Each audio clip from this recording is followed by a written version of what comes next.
What is up, everybody? It's Colin, and you are watching Talking Ball.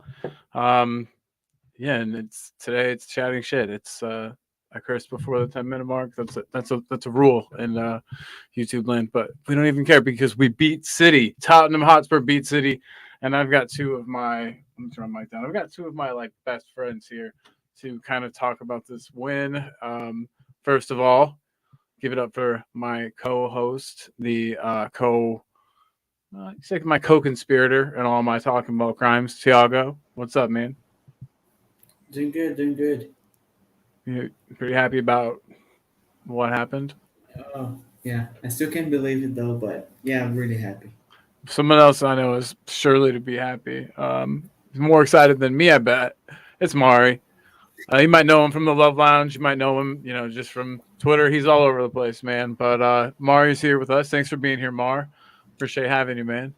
It's What honored do you to be think? on. Honored Oh to no, be on. no, we're nobodies, but it's fun. It's good stuff. We're all just chatting, and I went ahead. I put the link too in the comments, so anybody watching, if anybody watching or sees that, feel free to kind of jump in and talk with us as long as you're not a West Ham fan or an Arsenal fan or a Or a Chelsea fan Chelsea fan. or a Chelsea fan. Yeah. Yeah, but anybody else is cool, and you can come hang out. But oh If you're a my City god, fan, you can join. We're gonna make fun of you. yeah. But dude, I don't know. With these late goals, I've come to expect them. I know that's bad, and I can't do that as like a fan. Like we can't always count on that late injury time goal, but we've been producing it. A testament to our conditioning. Remember the good old days with Poch, where the game was never over. We could score last minute goals, and right now True. it's refreshing to see that. With Sanchez with the header against Watford, and then Bergvine with the two late goals against Leicester, and now you know just the confidence. All right, we're gonna build up play.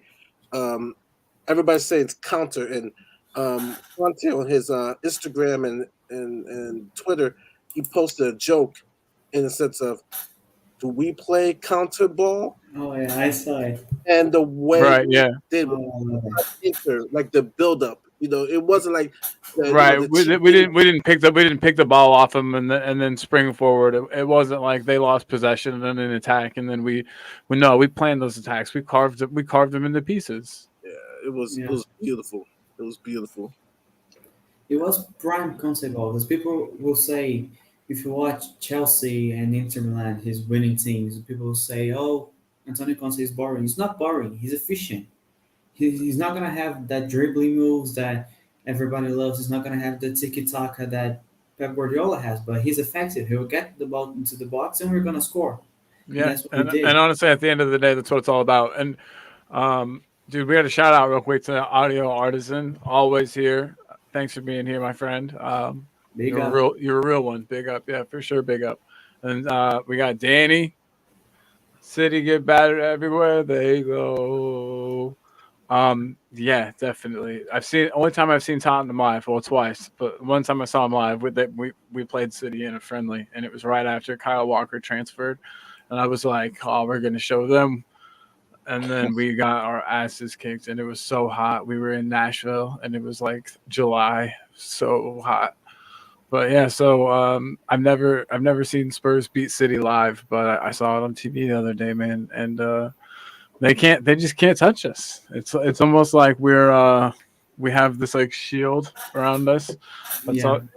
Oh, I wanted to say also that the big guns. I just saw right before we went live that the guys from Weird Tottenham TV and Matt Hayes are doing like a cross together show. So if you guys notice that there's like no viewers, it's because everybody's there probably. But we'll get some of the regulars in here. We'll get some more people in the comments. But yeah, so walk me through it. We get that early goal. What are you guys both thinking? Like, are scared still? Because honestly, it didn't do enough to make me like not scared. If that makes sense, I was still worried. I didn't think that we had it at that point. I was happy for Kulu. I mean, Yeah. when he came in, him and Bensoncourt, I had more expectations for him than I had for Bentancur. And Um, you really, feel, you have higher expectations for Kulu. yeah, and when he scored a goal, I was happy for him. And 4 star, I mean, it's his first start for City. He for Spurs. Sorry, my head is just Wow, yeah. the first start for Spurs. He just came in. He needs that confidence, and he scored the goal. Sonny was not selfish at all.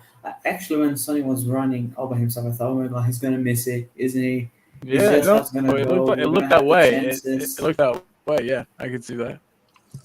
But in the end, passed the ball to Kulusevski. He scores, and uh, just as you said, I was still worried because I thought, okay, now City are gonna be will press even more. They will be even harder to break down.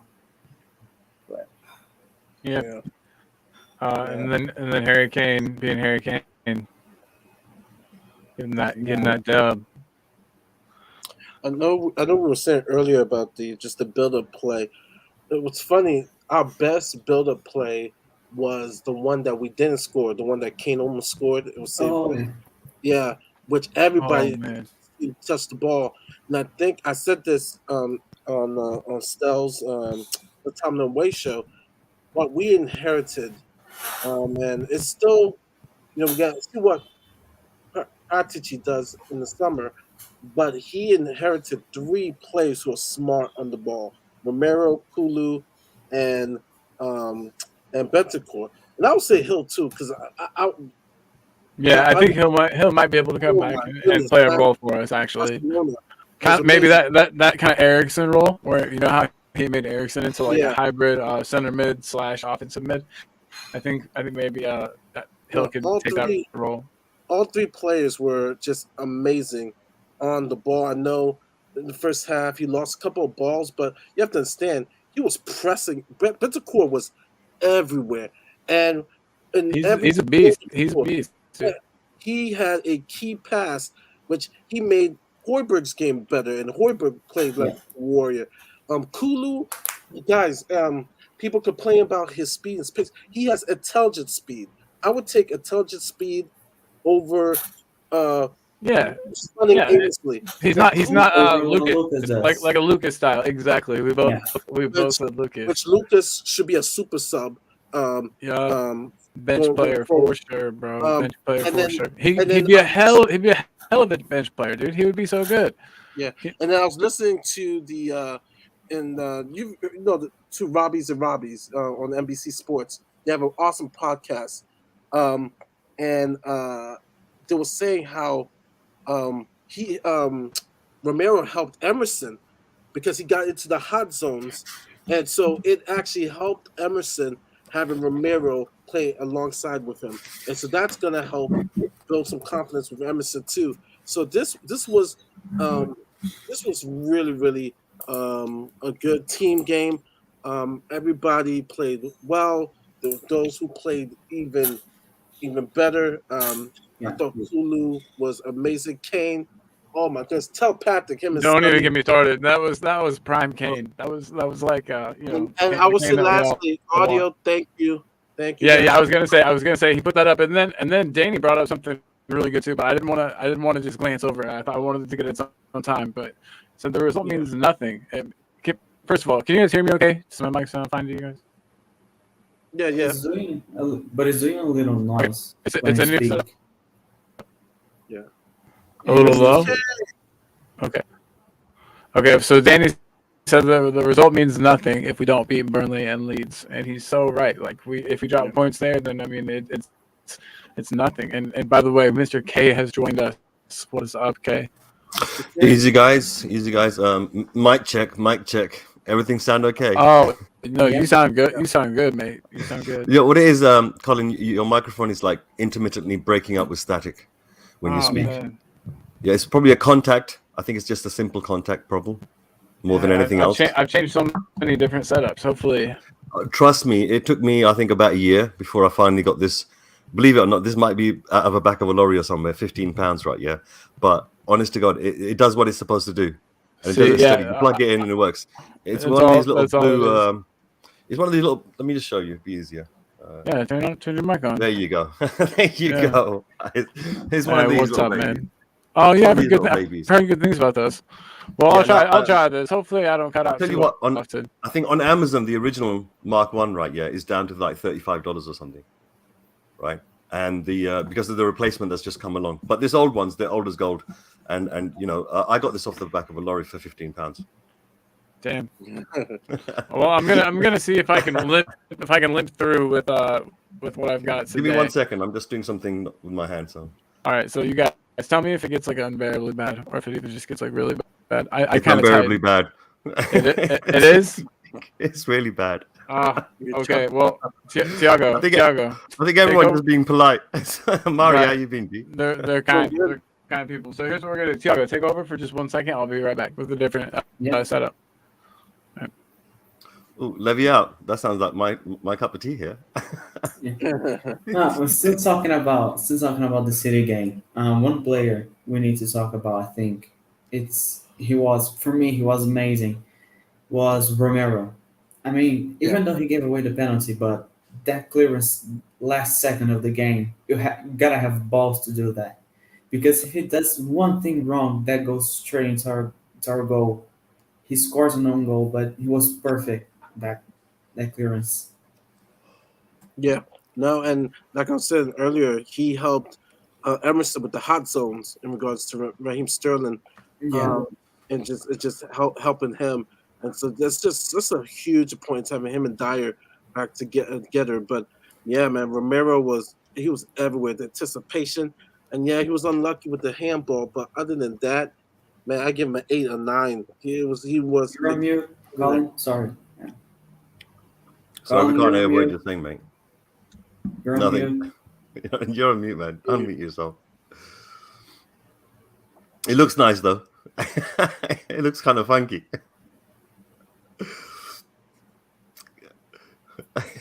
Don't worry, we'll just carry on with the City game. Listen, you know what? You're absolutely right.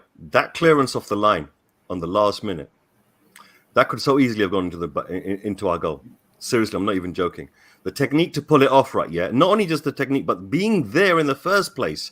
This guy, he moves very slowly and cool, right? Yeah, but when they sniffs danger, oh my days, he's like the Flash. Boom, he's straight in there. I think in the first few games we saw him before he got injured, we saw that ability, that raw ability, but he was getting fouls and so forth. That meant that he was just learning timing, learning the rush of the game, learning how his teammates are playing. And now he's been standing on the sides, like while he's been injured, and he's been watching everything he possibly can. He's been absorbing it like you would not believe. Don't forget, this guy didn't become number 1 in Serie A just by being physically athletic. He got there by being intelligent. You can hear me now, right? You can hear me Perfect. now, though, right? Oh my days, you're absolutely spot on, Gold. But as I was saying, he got to number 1, right? Yeah, not just purely because of his physical attributes. He got there because as a defender, you need to be there for your mental attributes. And I think to myself that he's had all that time to absorb as much as he can about the game. Now he needs to put it into practice, and I think he's just going to go better. Dyer being there, you know, you need one of those players in your defense that you recognize. Go on. He's not the prettiest pony, but he gets the job done. So which pony are we talking about? Because you're breaking up. I think like the after, but he has a role for us, and he's able to do it. Okay. There you go, Rob. Okay. Don't worry, man.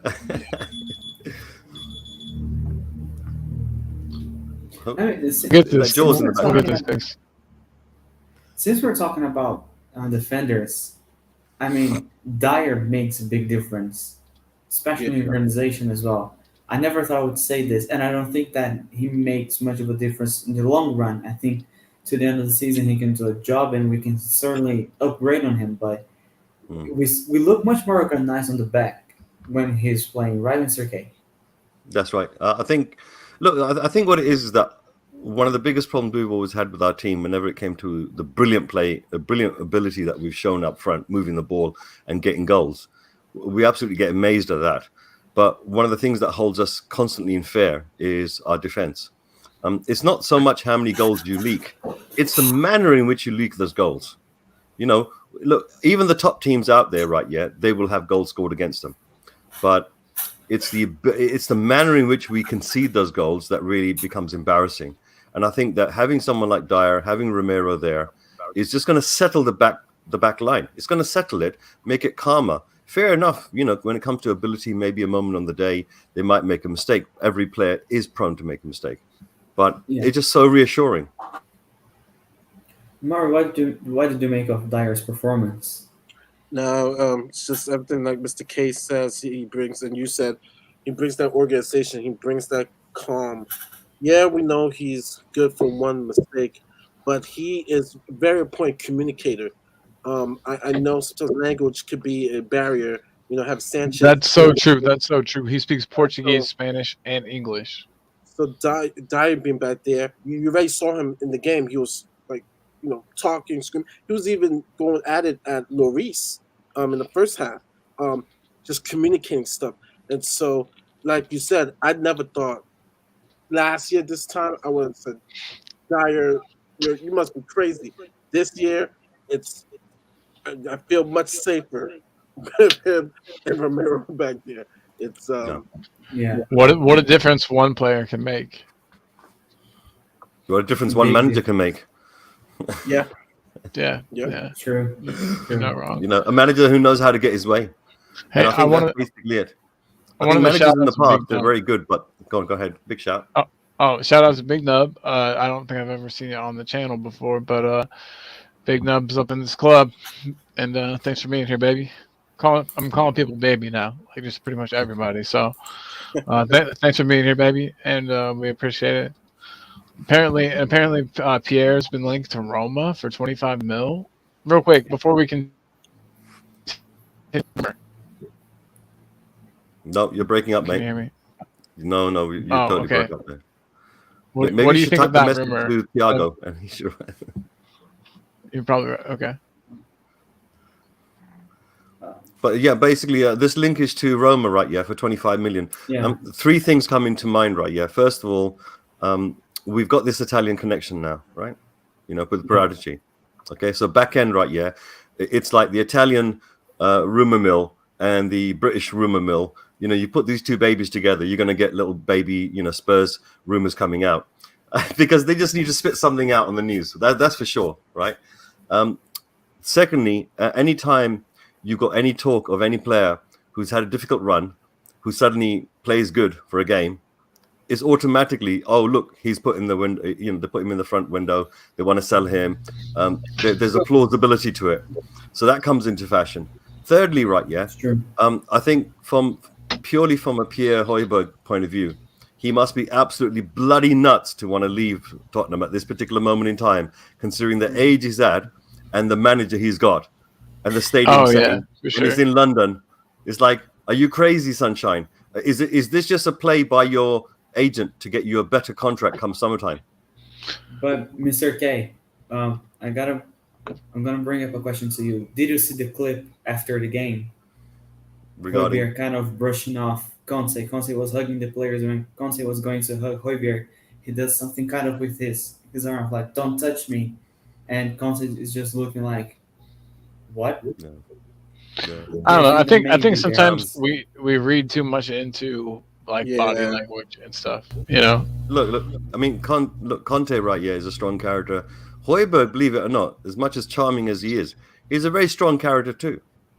If you think about it, yeah, the way we see him playing, we know he's a strong guy, and we know verbally he's strong as well. He just comes across extremely polite. But as Colin was saying, in the heat of battle, many things go through your mind, many tactics, many things inflict your mind. So you're right, there is something to watch out for, because that doesn't seem right. Then the rumor mill starts working, right? So I think there's many people that have seen the same thing and then thought, you know what, let's just add some more matches to the fire. And it could just be the agent. The agent could be saying, listen, you know what, either get yourself a move in summer, right? Yeah, because you've got one more contract left in you, big contract. Right? Or alternatively, right, yeah, we get them to give you a better contract here. Right? So I think that could be more or less the case where he's thinking, you know what, I might as well go for 30 here. If I can get a contract till then with some decent money. The peak of his game. Don't forget, right now, he's entering the peak of his game. right? There's a bit more he can improve upon and get finesse by being trained by a manager and coaching staff that maybe Conte's got. But we've seen that Højbjerg under Conte hasn't really flourished too much. This last game was probably the most complete performance we ever saw from him in the whole season. So I think him going, I think it's pure rumor mill. I think someone's playing with some instruments to play with our hearts. Because we need this team, man. We need characters in this team. We don't want them to go. You know? Højbjerg is one of those type of characters. We need him in that team. We need him in that squad. As a rainbow color squad as it is, right? Yeah. We need all those signature notes in there. And we need a Højbjerg type of character in there. And I think some of the criticism of the fans getting on his back regarding some of his performances, you know, he'll be probably the first person to say his performance wasn't good enough or whatever the reason was why it wasn't good. But at the end of the day, we all know the quality he has. He's not elite class, but I think it can get better than what he currently has shown us. Personally, I believe Højbjerg can improve more. Yeah, I think especially if you're looking at a tactical system. Conte started out as a more defensive player, and then they moved him kind of up the pitch. I see similarities there. Is that just me? Do you guys sort of see shades of Conte in the way that Højbjerg plays? Just kind of breaks up play really quickly and then drives forward. And I don't know. I see that. I didn't really think about it until just now. I think what was so important Saturday, what you saw, and that's what I said, the importance of the really, I said, you know, the three intelligent players, Romero, Bentancur, and Kulu. You notice the pressing by Højbjerg, and he was playing advance along with Bentancur. With Winks, I can imagine Pierre's not that confident in, okay, he's going to cover me. Now with Bentancur, he doesn't have to worry because Bentancur will cover. It's like, we help each other. And, you know, and I think Skip has got that same relationship. Man, Skip is going to be awesome in this midfield. Skip and Bentancur, oh my gosh. And, you know, I don't, you know, Winks, I mean, he is what he is, and he's shown some Winky. You said Winky's name weird there. You meant Winky, right? Winky. But, you know, it'll be a good rotation. But now we know it's really the strong three, you know, Skip, Højbjerg, and Bentancur. And Bentancur has been a fresher breath of air for Pierre. I really thought Pierre played his best game yesterday. And that run, they saw it where he was trying to waste time, and he ran it down the man, in like the 98th minute, you know what I mean? He killed himself doing that almost 2 days, man. You could feel the legs spasming. Did you see it, Thiago? Yeah. That was, I was like, at that time I was ready to say, F you City, take that. And then watching Pierre like take all his energy on that run. That was I almost I love that. I love that yellow card he got, the way he did it. Yeah. It was like, no, Sunshine, you're not even getting past the halfway line. Yeah. I just want to say about the yellow card because I just remembered it. Kevin De Bruyne is a brick as well because he was following our players and was looking like, who the fuck Dude, you are? I hate do you that think guy. you are? No, it's look. What it is, right? Yeah, is that in terms of the incident itself, right? Yeah, just very quickly. It's very rude for a player to clip you from behind on your heels, right? It's like everyone hates it. So, you know, I think what the reaction that came out at the end, right? Yeah, was what was really, you know, the frustration building up in the City players. The way that they got trapped down, the way they could not play the game that they wanted to, especially in the midfield. The way Bentancur and Højbjerg kept doing that. Every time the ball moved, one of them came rushing forward. No, there's nothing you can do. There's nothing to see here. Pass the ball on. And then as soon as they came back to their position, and then the next one would come out and do that one. Best comment and that particular system, right, yeah, where they were defending with a back five, you know, that was really... I think just once they got around it with that cross, and basically it wouldn't even have been a goal if Højbjerg if Hugo hadn't spilt it. So the midfield was absolutely crucial for us to withstand Man City today. I mean, everyone had to play their part. Don't get me wrong. The left backs, the right backs, the central defense, the goalkeeper, and the forwards had to be clinical. When they had the opportunity, they had to hurt City. They knew they weren't going to get many awesome. chances. So what they did was they said, listen, we're going to practice these particular drills right here again and again and again, so that when you get that one chance, because you drilled it so many times, it's automatic. it's going to be water off a duck's back. Yeah. And exactly how it was. They made it look effortless because they worked hard on it. Yeah, right? absolutely. And they used that pass to Kulu. Yeah. I think that was planned. I think they knew that Son. I think they knew Son would receive the ball there, would be marked. It almost looked like basketball. You know how I don't know if you're familiar with basketball at all, but they run very set plays, like I guess like American football. But and so people will run and then set a screen. But it looked like he was like Son was supposed to receive the ball there and then lay it off. Like it looked practiced. And I was really impressed with Kulu. Yeah. But I've got look at this comment on the other side. On the right side, they were doing basically what they're doing is they're passing the ball up the inside lane, but not on the outside, on the inside. They're just basically the undercut, so to speak, right? Yeah, and they were doing it on the right as well, where it didn't matter whether you were a defender, whether you were a midfield player, whoever it was that was in that position would know instinctively this is what I need to do next, right? As soon as someone defends, someone's trapped the ball, cleared the ball. As soon as it clears, it comes to me. Whoever that person is says, right, okay, I know what to do. I need to pass the ball on the inside lane. So you saw some of the players do it, like, for example, Benteke, and it would get trapped. Somebody would intercept, right? But the thing was they were trying again and again. And Man City knew that they had to keep watching for that. And then Kane kept coming backwards and forwards, absolutely messing up the back line. And that caused so much confusion so many times to Man City. And I think to a certain degree, I think it must get to them in the back of their mind. Why is it everyone else can get points from Spurs except for us? so that psychological sort of like pressure. We're the bogey team. Never scored our stadium, man. Yeah, we're the bogey team. I mean, Pep gave up.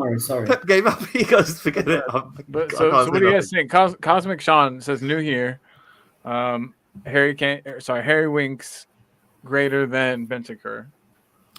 In being shit, then yes, but so we've got. I think that might divide opinion here. I'm not too sure. I think Bentancur's wages are probably higher. Are we being trolled? We might be getting trolled. I don't know. Yeah, I'm going to wind this up because that. Yeah.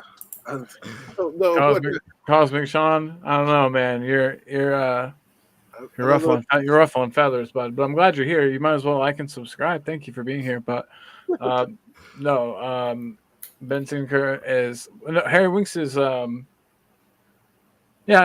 mind. Harry Winks is the next Iniesta. No.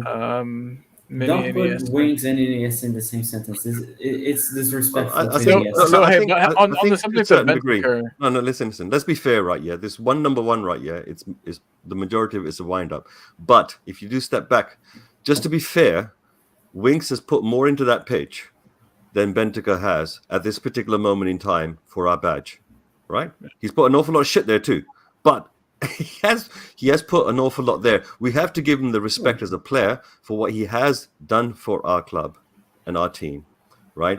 And the vast majority of it might be absolute diabolically crap, but there's been some good too. He's got a few goals, got a few yellow cards. And I don't want to sound disrespectful to Winks, but Bentancur is a whole class above. There's no comparison. Yeah, he's in a totally new plateau. The I'm only not way even you joking. can say Winks has put on more for the badges because he's been here longer. Yeah, but he's been given 1,000 goals. Harry Winks has reached that ceiling and he's never improved. He's always been that player that whenever you press him, he's going to. He almost regressed. He almost regressed if you think about it.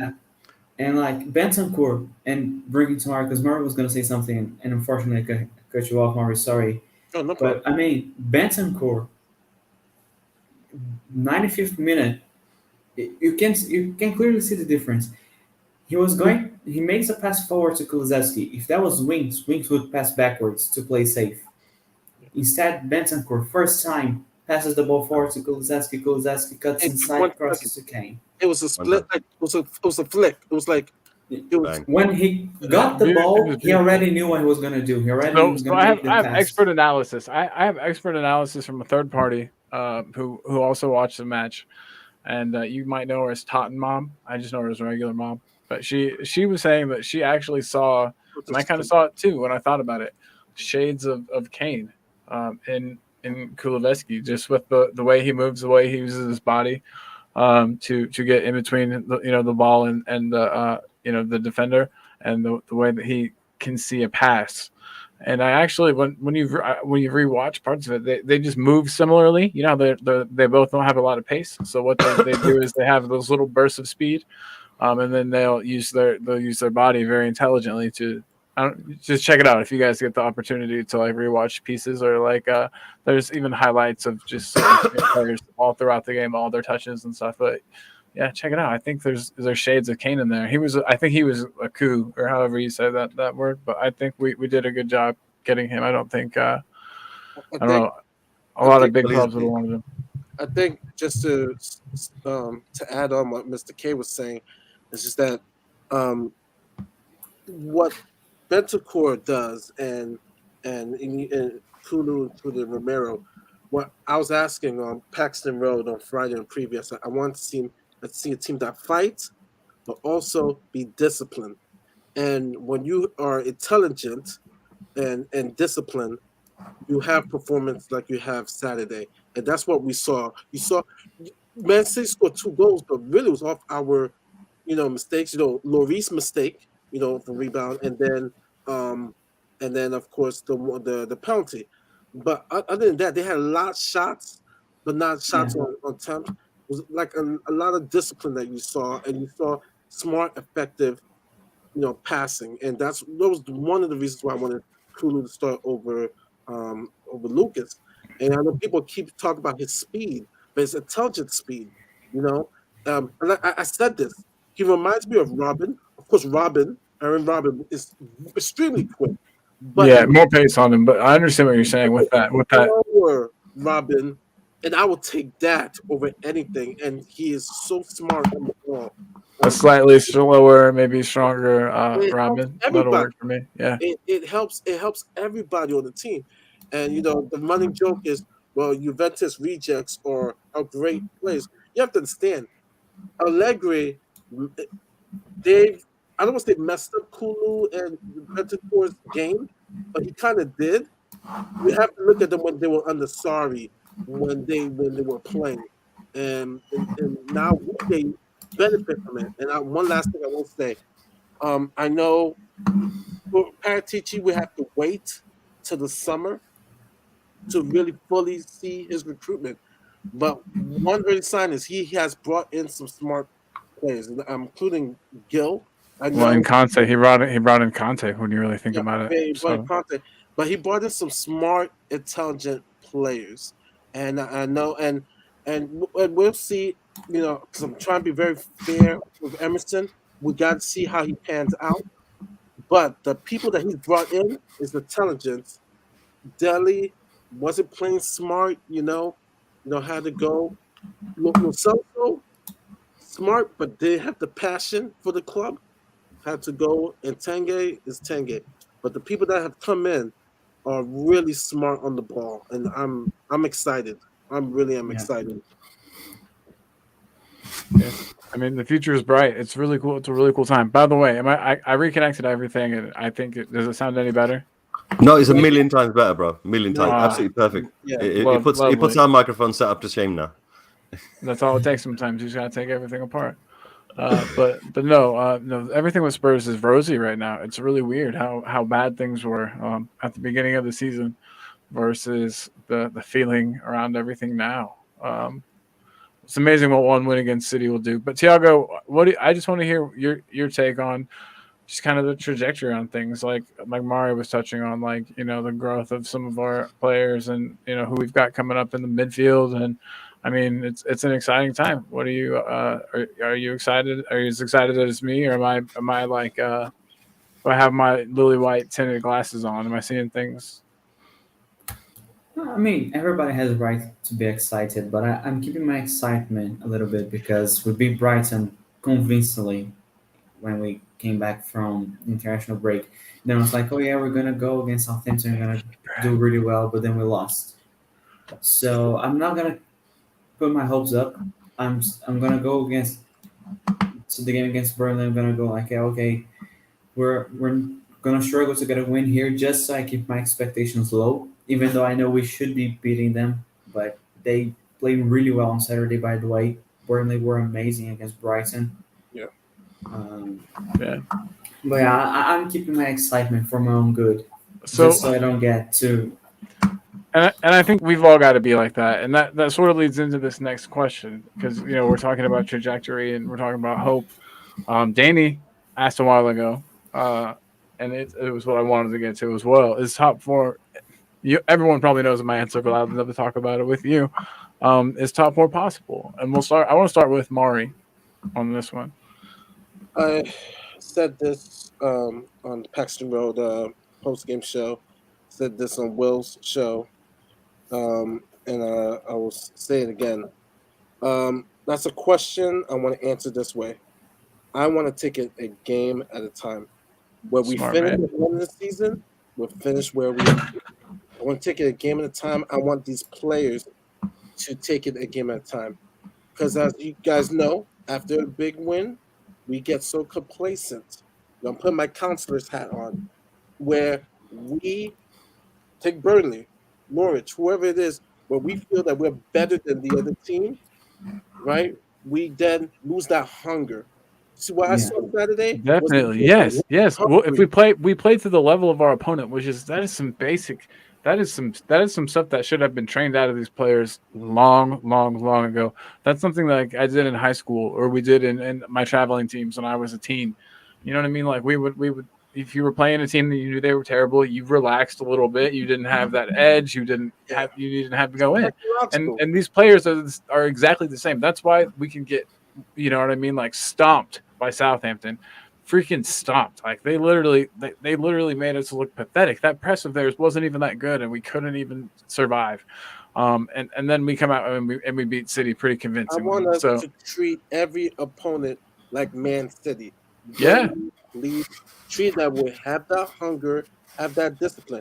Now the Burnley game is going to be a dogfight, because they're going to play the low blocks. yeah, long And- ball, strong, and- physical center backs.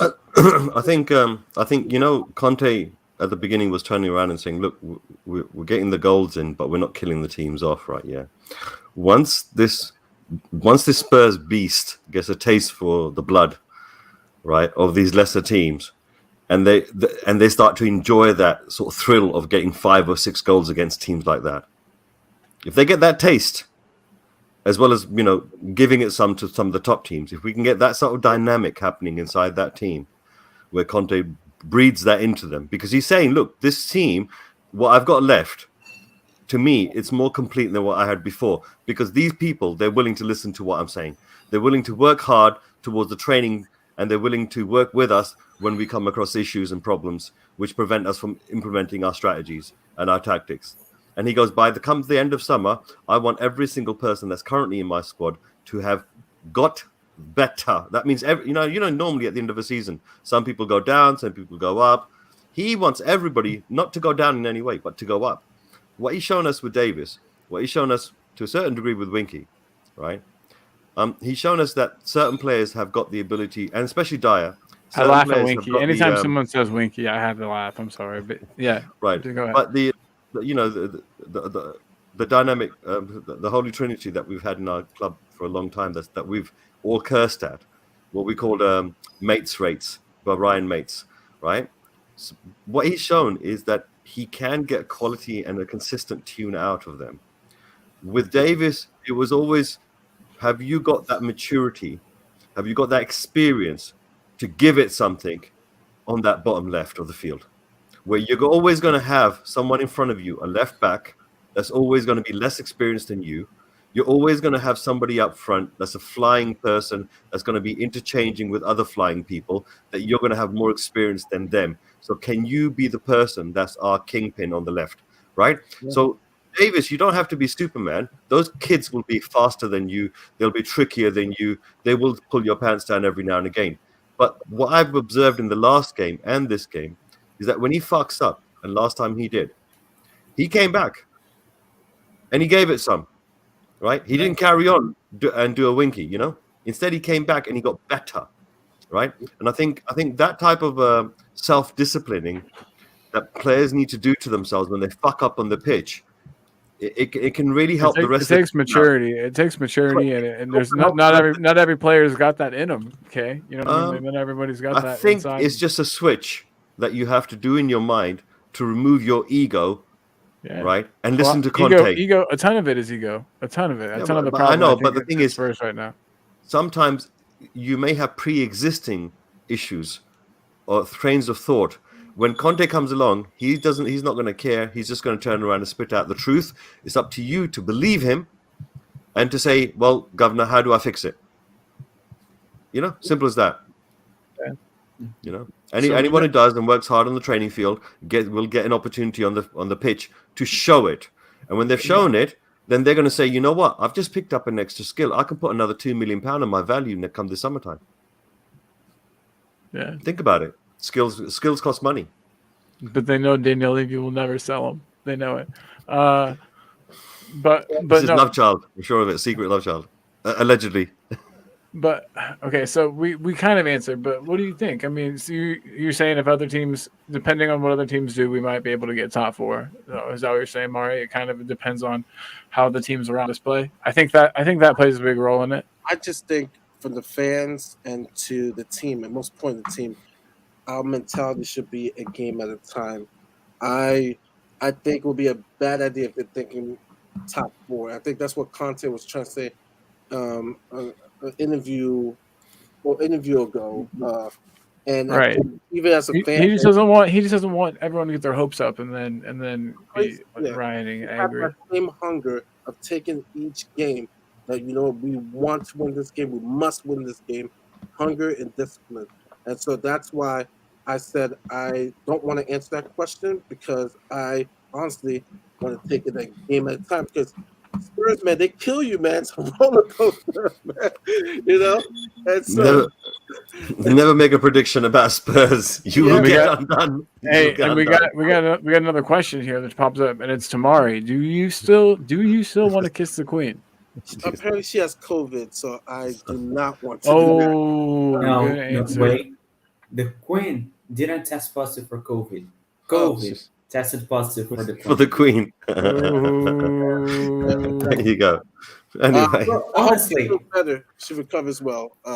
Honestly, I have a prediction here. Hey guys, can you Charles see? will not get to be the king. Oh, that's not the right thing. Dang it. Can Mari be the king? That's a possibility. There's a vacant spot, mate. There's a vacant spot. Charles, hey, can you guys see this right here? You said not to ever bet on Tottenham, but I did, and look at that. I just got to show it off. That's the most I've ever won gambling in my whole life, and that's all because Kane scored in the 50th or the 95th minute. So, you put money where your mouth was, but I just have a principle, and it was.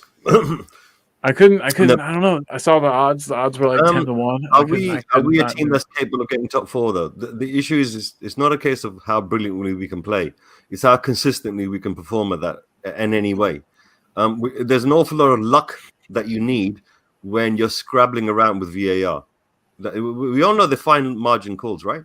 So one side you could be in luck, or next minute you could be out of luck. I mean, City thought, oh no, we just gone down to 3-1. Oh, wicked, he's offside. Brilliant. We didn't think he was offside, but he was. Thank God for that. I'm pretty certain I fouled him in the penalty box. That's a 100% nailed down penalty. VAR, on my days, I didn't realize I did it outside the box. Phew, thank God for that. I got away with it. Those things going against you, those things going for you, right, can make a big difference come towards the end of the season. And you know what? When millions of pounds are at stake for certain teams, relegating teams trying to get into top 10, teams trying to get into European positions, teams trying to get into top 4, and including teams trying to get to that number 1 spot that we just threw a big, massive spanner in the way of, right? I think Conte did say at the beginning that something about us wanting to become a protagonist, right? Protagonist towards this particular league and its cup. And at the beginning, it was a case of like, Levy, if you want to become a protagonist, if you want Spurs to become a protagonist, then you really have to invest the right type of money into that team in order to make them a protagonist, because only the top 4 teams can be protagonists. Only top 4 teams. As in, like, they're either getting your way or they're going for it themselves, right? So, you can, every single manager regardless of what they say at the beginning of the season, come January, they're sniffing around to see if they've got a chance, right? And Klopp knows, he smelt it. He goes, I can smell a chance, right? He's tried to do a whole bunch of distraction stuff, right? Yeah, with the AFCONs and all the rest of it. But now, full on, if you look at their performances, they've been fucking up, but they've been winning, right? Man City fucks up and they lose. So we've thrown that spanner in there. What does it mean for us? Well, it would be such a shame if we did this and then go back to playing the same way we played in the last two games, right? I know. Shame. That would be so Spurs. I really hope that we use this as we kind of. But if you look at our table, I mean, I'm a great believer of looking at the table and saying the table does not lie. Okay, if you look at the table itself, this is the first time for quite a long time that we are now no longer in negative goal difference. Yeah. Right? Believe it or not, that makes a bloody big difference come towards the end of the season. Oh, hell yeah. Right? If it comes down to points. Because when you're 10 goals behind Arsenal, right, yeah, you're thinking shit. Sorry, behind Manchester United. Yeah, thank you. Yeah, we would never be 10 points behind Arsenal. Right now, technically, we are only 3 points behind. Technically. Right? If you're looking for a top 4 position, right, we're only 3 points behind Arsenal because we lost that last 2 games, right? If we go and get 7 points in the next 3 games, right, yeah, 2 wins and a draw, then you're pretty much looking at you're looking at hunt again. You're in the hunt for top 4 because you'll be on a par with Man United, that's for sure, if not ahead. And what will be left? Because we got 3 games in hand when it comes to Man United. We're on the same amount of goals. We're on the same amount of games as Arsenal. The only difference is that they're 3 points ahead of us. That's the problem. So a betting man would turn around and say, "You'd be lucky to get 5th."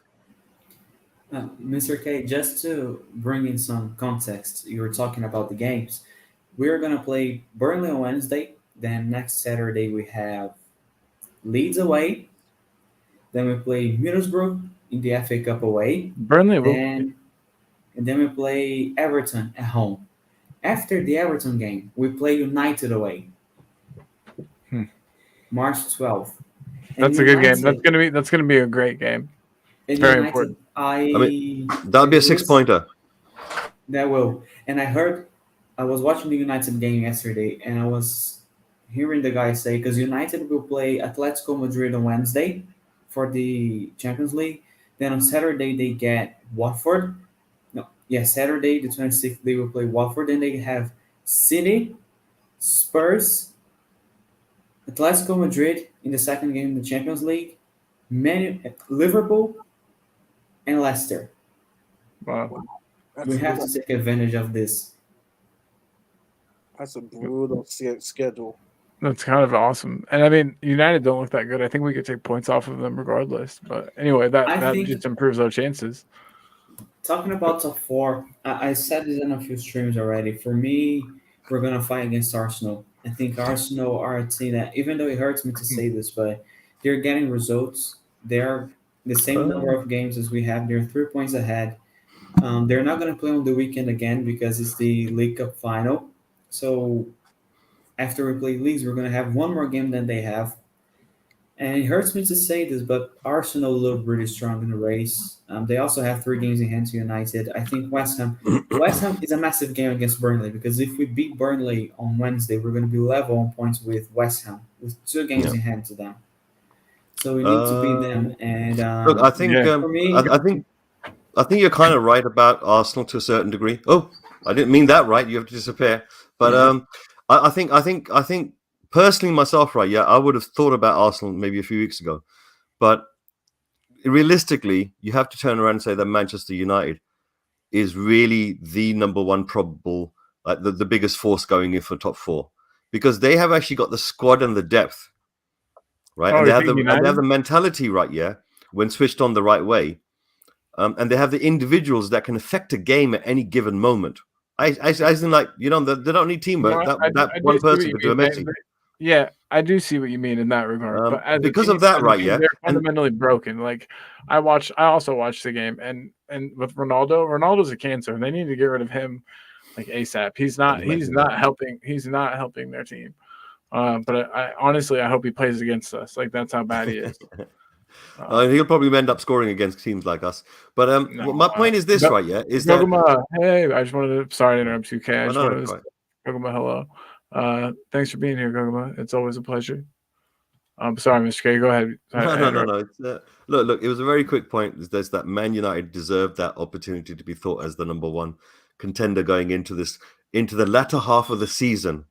Only because I'm saying the latter half of the season, because when you start to get to this point onwards, right? Yeah, injuries come into effect. Yeah, schedules come into effect. There's all kinds of luck that comes into effect. When you've got the squad, depth that Man United has got, when things start to F up for a few players, don't worry. We'll just bring on this other player that we bought for 100 million. Everyone says that, but they don't play together. I mean, Santos. They won't have like chemistry. They won't have. It's like we've seen what happens when you chuck a player in that doesn't have chemistry, though it hasn't been playing. They do have good players to put in, but they'll still have to find form, and they'll still have. It's the case. They have that depth for the long run, where we can't afford injuries.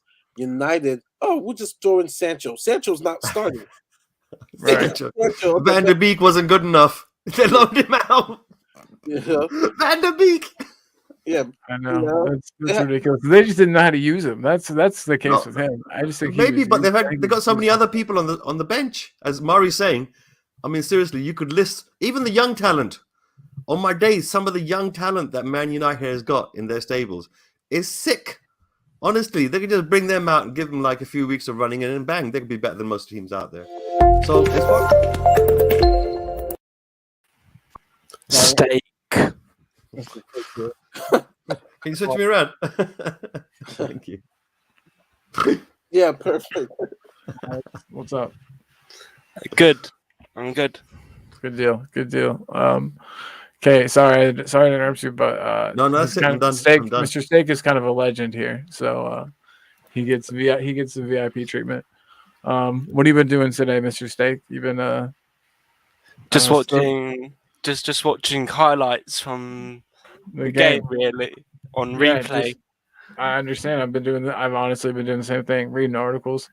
I'm just really just milking it for all the good feeling that I can possibly get, because us, we could just lose 3-1 to Burnley next week, and so smashing Burnley. Hey, you Goguma says hello to you, Mr. Steak. She's like I said, she's one of the best. She's always here in the comments. It's very nice to have you here. Ooh, who's that red-shirted guy on your screen, Kay? What's going on? Oh, it's the Lamelo Rabona. Okay. That's allowed. For a second, I was like, what is going on? There is an Arsenal player on the screen. There you go. Shane B says, what's up, too? So, I don't know. Mr. Steak, which is what I'm calling you from now on. What do you think about top four and our possibilities? We're getting it, and we're winning the league. We're winning the league. Have you sat down and have you done the math? Yeah, we're winning all our games. And everyone else, how many games does the City have to lose if we win out? They're losing all of theirs. Oh wow! Okay, nice. I like this timeline. Count me in. Oh my gosh, Conte's face. You're getting chastised. He's angry with UK. No, that's his normal. That's his happy face. That's just his face. That's just the way his face is. That's his happy face. No, I think when he's not happy, his foot is going through someone. His fist is. I think we're getting top four, and I think it's going to be because where the teams around us, everybody's kind of playing that top four is lava. I think what you're trying to say is that out of all the teams that are fighting for it, we're one of those teams that could deserve it because we're actually playing well.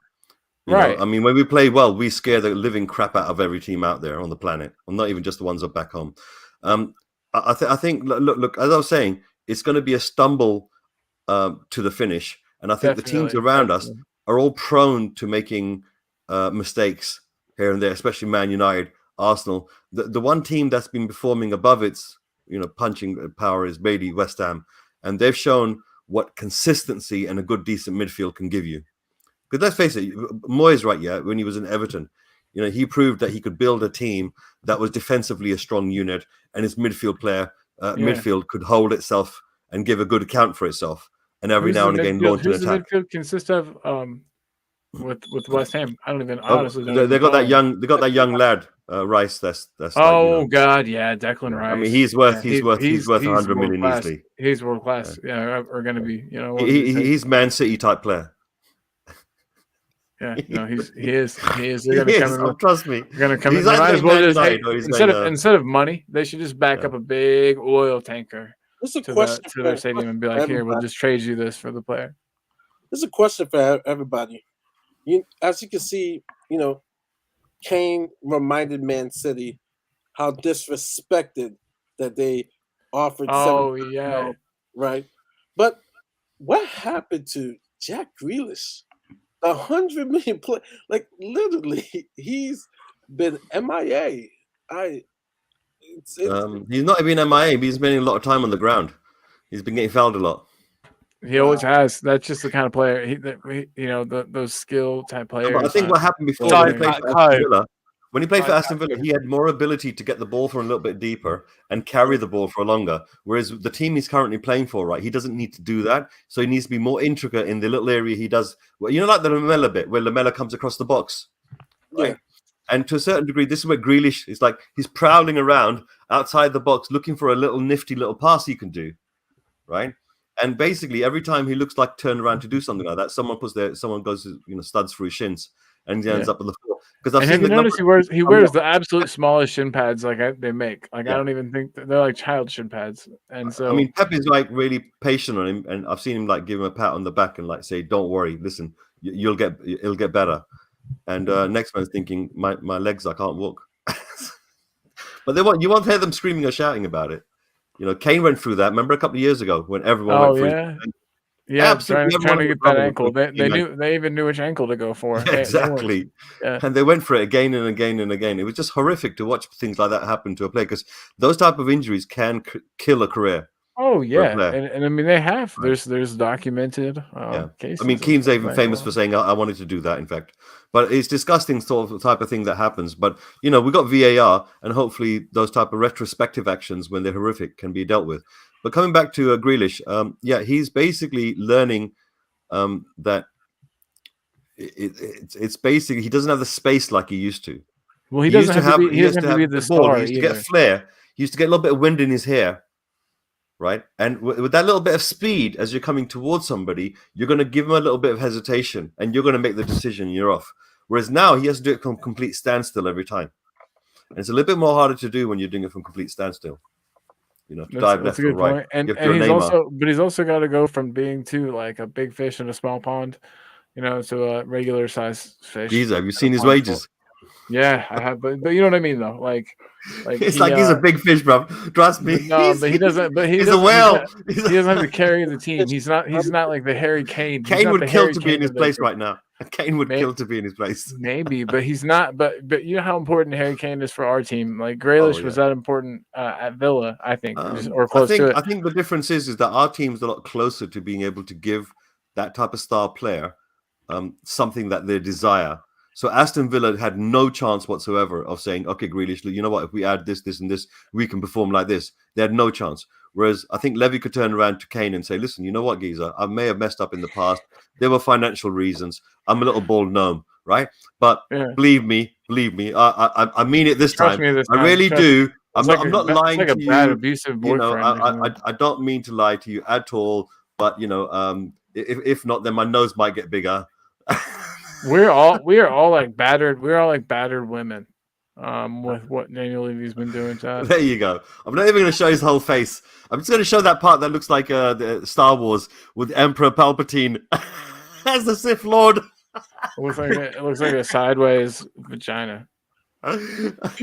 Use a different analogy next time. I'm telling you, I'm gonna put some sort of stiffness over this image.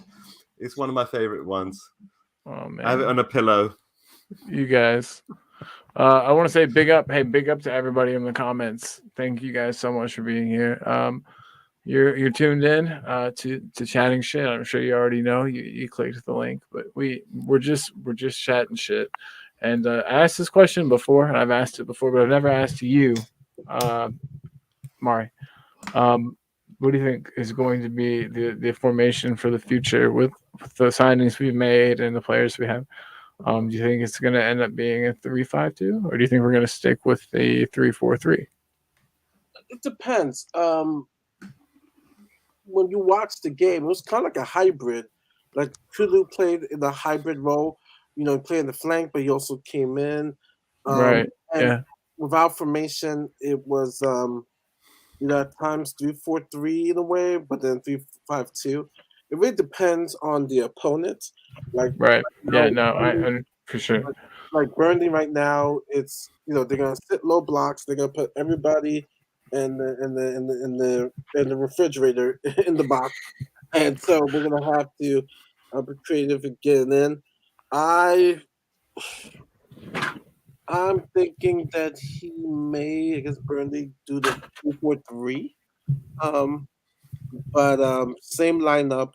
If Reggie's ready to come back from his COVID protocol, then I think he starts. I was actually that was It'd be going to nice be for that was going to be another Cesc question. to get a consistency. You know, it'd be nice if Cesc got 2 games in Yeah. a row I actually and have a use this band patch of opportunity. him. And I think basically Conte's backed him all the way. If you notice that, out of all the previous managers, this one looks like the most solid backer of Sessignon compared Yeah. to any other manager before. That is true. You are not wrong. You are not wrong. That's something I hadn't really given a whole lot of thought to. I hadn't really thought of the significance of the minutes that he's getting, and Well, and Conte you're said right. some time ago, like in December or November last year, right? Yeah, he said, "Listen, I have a little bit of concern regarding Session's injuries. That since the young man came into our club, he's been getting injured consistently. I will get my team to look at this, and we will help him." And I think he wouldn't have said that at the beginning if he didn't already have a plan for Sessignon to be in his team. And I think the system that he's playing, whether it's a 3-4-3 or whether it's a 3-5-2, either way, or if we saw against Man City, we were actually practically a 5 at the back every time, right? Yeah. Right. That particular system requires lightning fast or very quick, tenacious wing backs. And if you look at Sessignon, he's had that taste when he was playing out on loan for scoring goals. And there's nothing like the taste of a goal that makes a wingback want to run forward. You know? It's a very good point. And the thing is, the discipline which Conte has given, he said, listen, I'll give you that freedom to do that, but you have to give me back that one position in defense as quick as possible. And I think when he's found players that are willing to do that, he's willing to put them on the pitch, unless it's tactical play, like Doherty, for example. He put Doherty on for a tactical play. But otherwise, Right. It'll be wing backs that will run backwards and forwards, and maybe they haven't got every tool in the box, like being able to cross on a sixpence.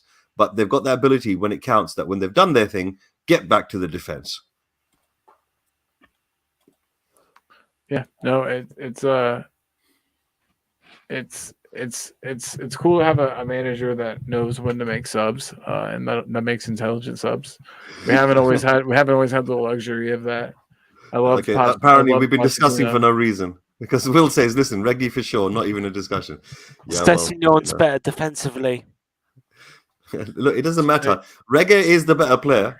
Don't get me wrong. If you have to have a player in the back, but I just think, you know what? If you've been injured, take another game out. Go sit on the sub or something.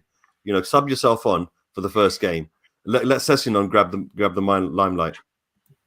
Yeah, I mean, I can see what you're saying, but I think Reggie will come on as long as his COVID stuff is done, just because of consistency and how much he's played with the team and how much he's been a starter. Steak, you think? I don't know. I think you're in the right Reggie camp, right, Mr. Steak? I need to see Sessignon cross the ball first. Right. Yeah. I mean, it's a good point. It's a very good point. But I mean, you haven't. So that speaks volumes in and of itself. You know what I mean? You haven't seen a single cross from the man. So yeah, let's. I don't know. I think Reggie starts, but that's just me. Could totally be wrong. If you disagree, put in the comments. I'd like to know. And also, if you're watching this, I've noticed I have 8 people viewing. One of them is me. If you want to just go ahead and like this video, subscribe to the channel. Tiago was here. He's lost. I'm trying to get a hold of him and make sure that he's okay. But yeah, this is just a channel run by 2 guys, Colin and Tiago. We shoot the shit. Talk about Tottenham as we're doing now. And I'm here with some beautiful people. They're not showing their faces, but they're beautiful nonetheless. And I thank them for being here with me today. I had some more questions for you, but I really wish Thiago was here.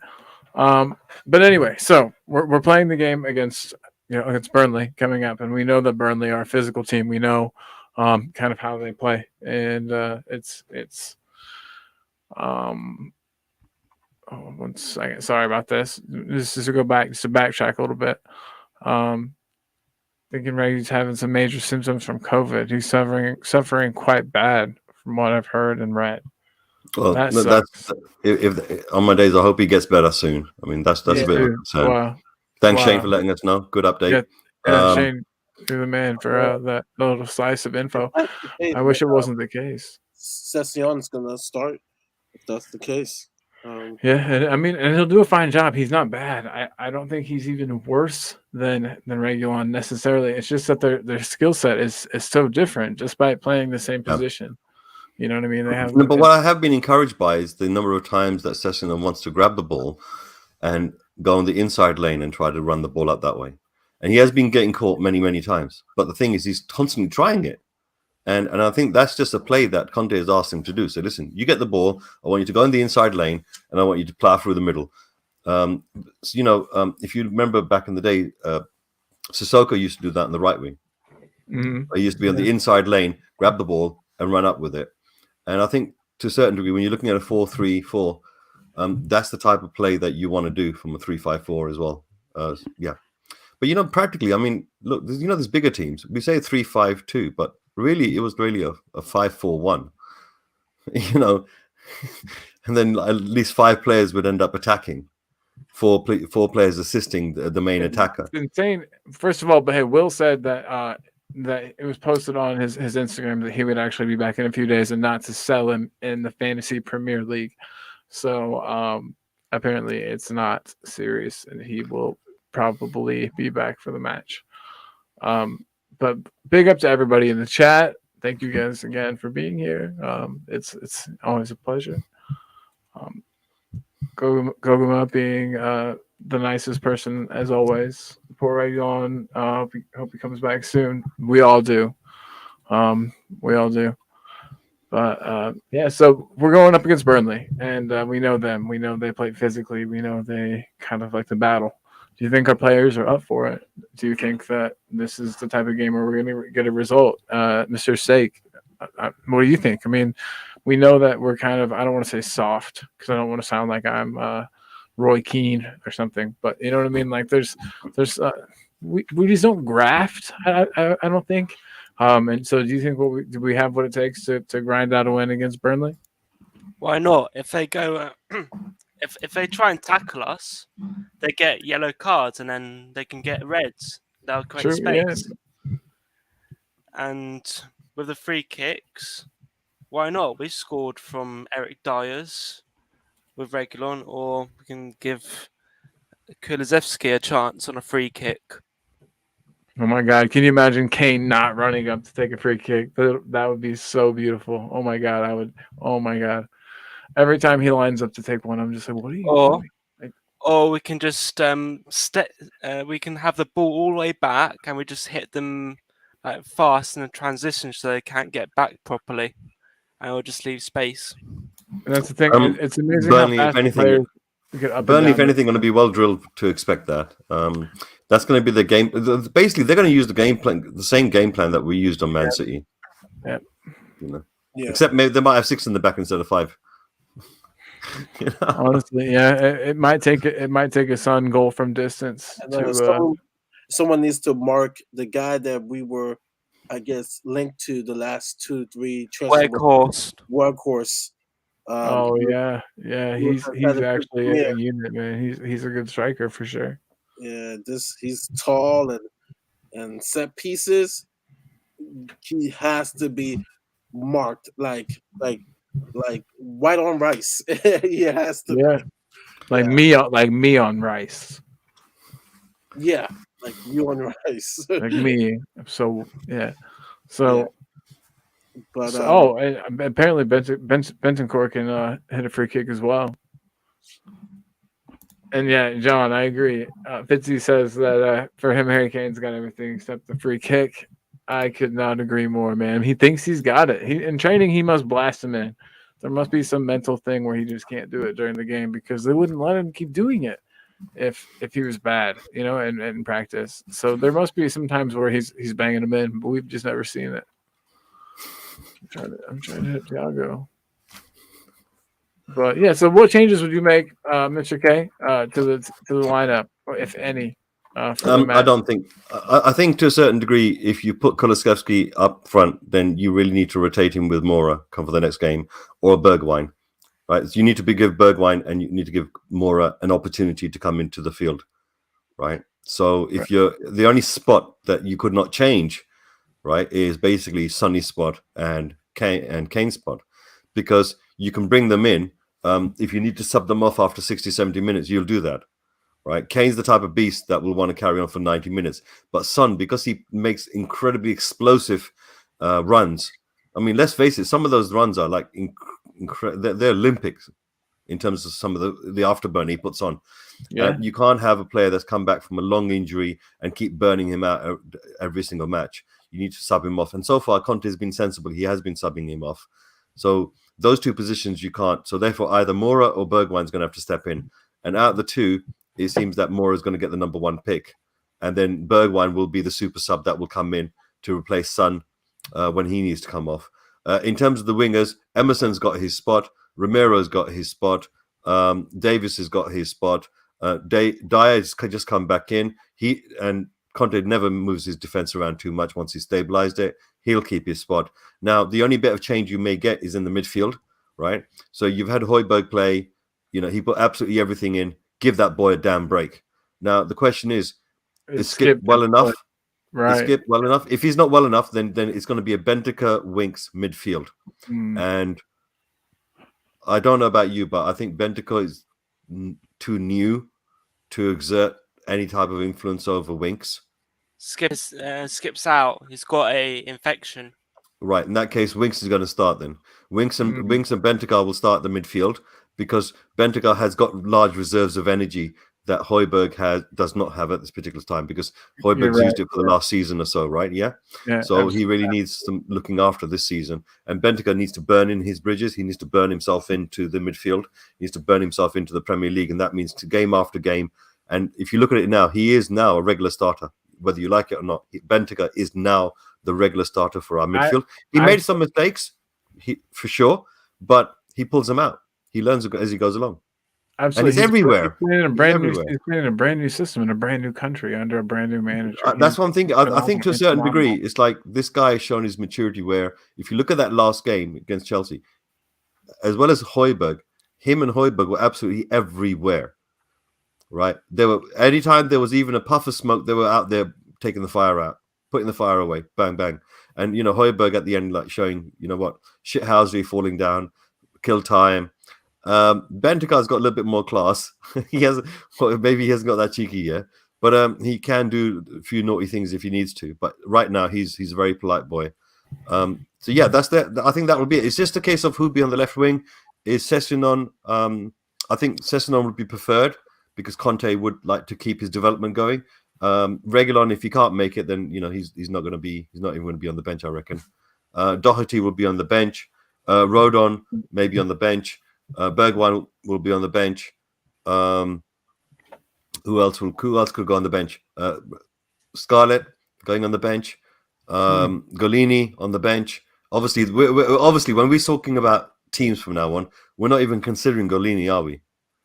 No. I think we're. Do you think there's any chance maybe in the Middlesbrough game that he gets a little outing, or do you reckon? Nah, I want him gone. You want him gone? We need a backup. I think we don't play him on purpose as to not trigger that clause in his loan deal where we had to take him on like a permanent transfer if he plays X amount of games. So I think that we're actively avoiding playing him. Well, maybe we should play our backup keeper, but I think that we so badly don't want to be obligated to buy him that we are choosing to play Hugo more often, which I think is fine.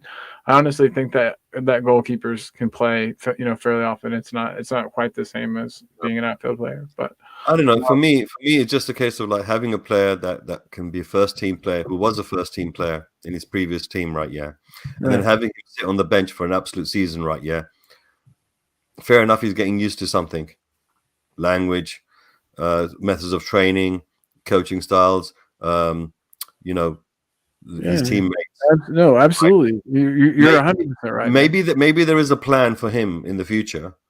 Maybe we have not seen the best of Galini. Right, it could be as simple as that. It could be as simple as that. Maybe. Have you seen? There's rumors today though of us scouting a player, a 20-year-old goalkeeper. Let me track this down real quick. And while I do that, I just want to say I hate being this guy and hate saying it, but there's 10 viewers, there's 10 people watching. I don't have 1,000 subscribers, so there's no super chats. I don't do that. There's no super stickers, but I do have a PayPal for this channel, and it's in the little ticker below. You just go to paypal.me/talkandball.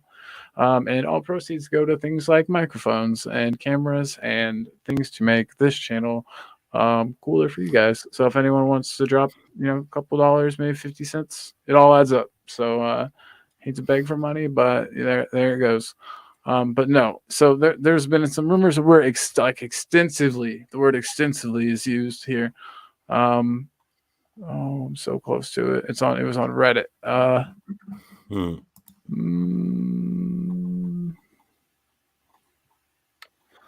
Anyway, he's a 20-year-old, and I want to say he's at.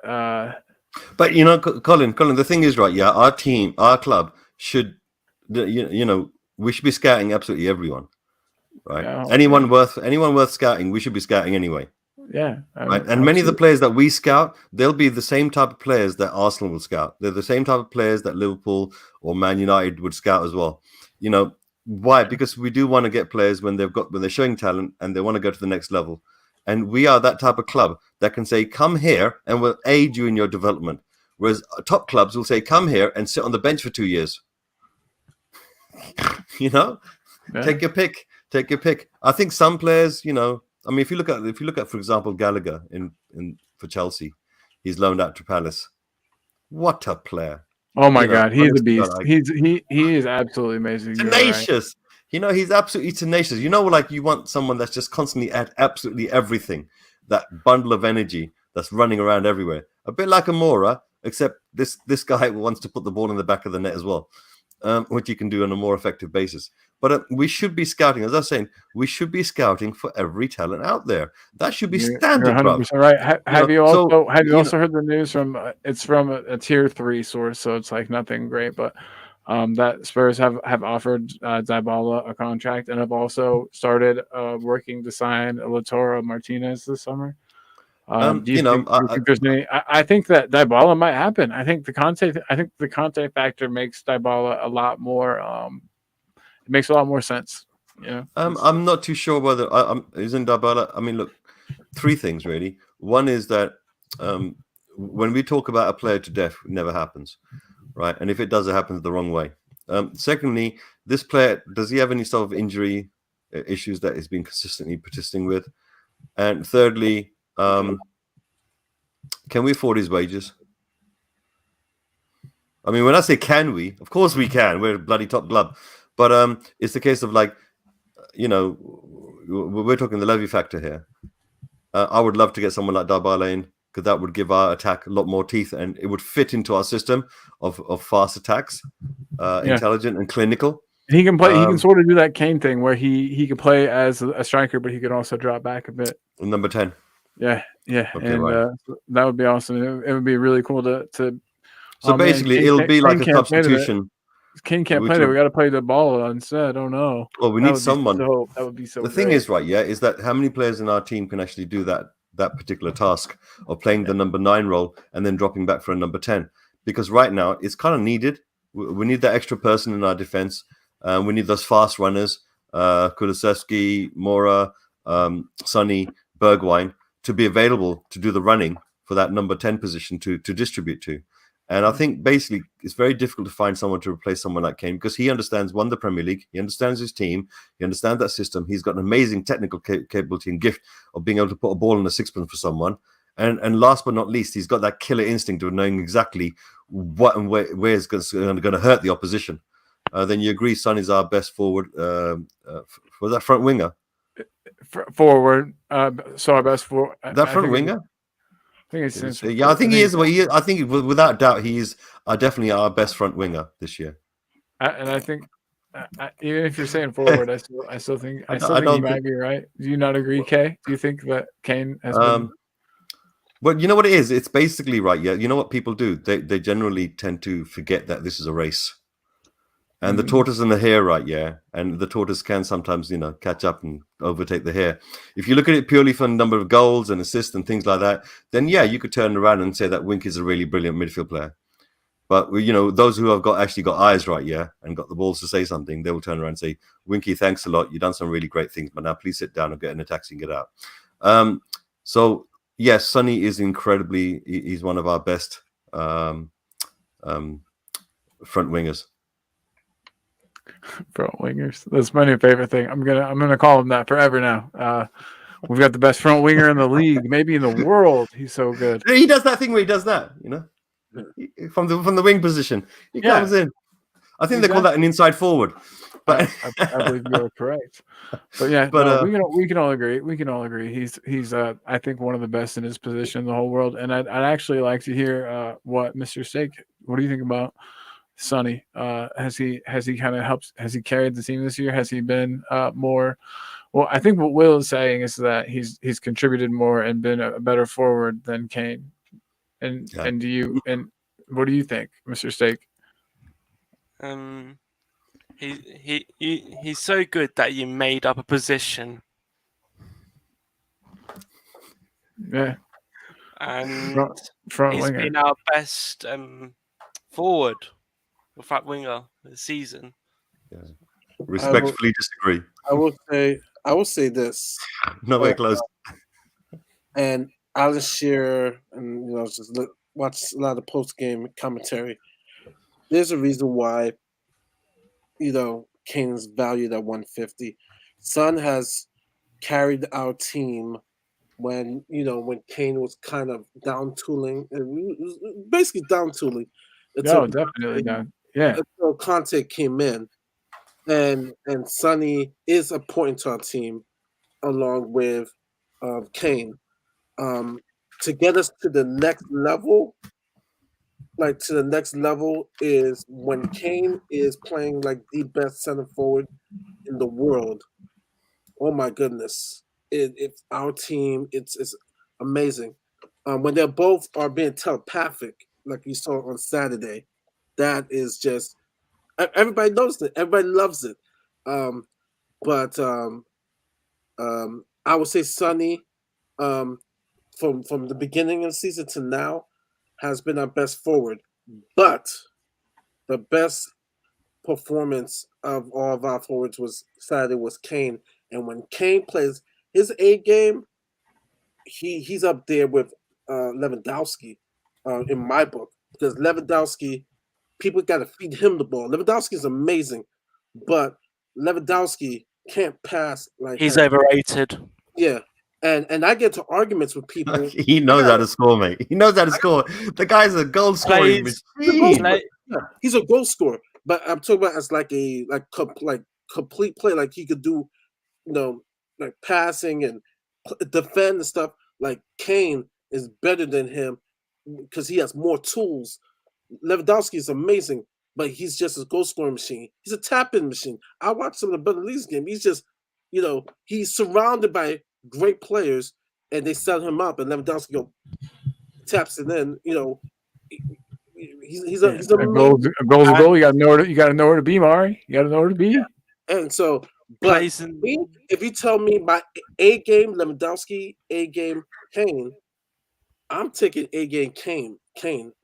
That's my preference over Lewandowski. Hey, Mari, I'm with you, right? Yeah, I believe in my heart, and I don't care what viewers say, but I believe this is the best player on the bloody planet and has been for a long time. It's just that he plays for Spurs and he talks a bit funny. and that's all it is. Trust me. Real quick. When this guy's on his game, nothing can stop him. Mr. Fitzpatrick says, and I love this. Is it fair to say, and it's supposed to be Son and Kane make each other click? Absolutely. Those guys know. God, they just know how to play football. They know the runs that the other ones like to make, and so they can put the ball. They can put the ball exactly where it needs to be. Like like they don't even have to break stride. These passes are so crisp.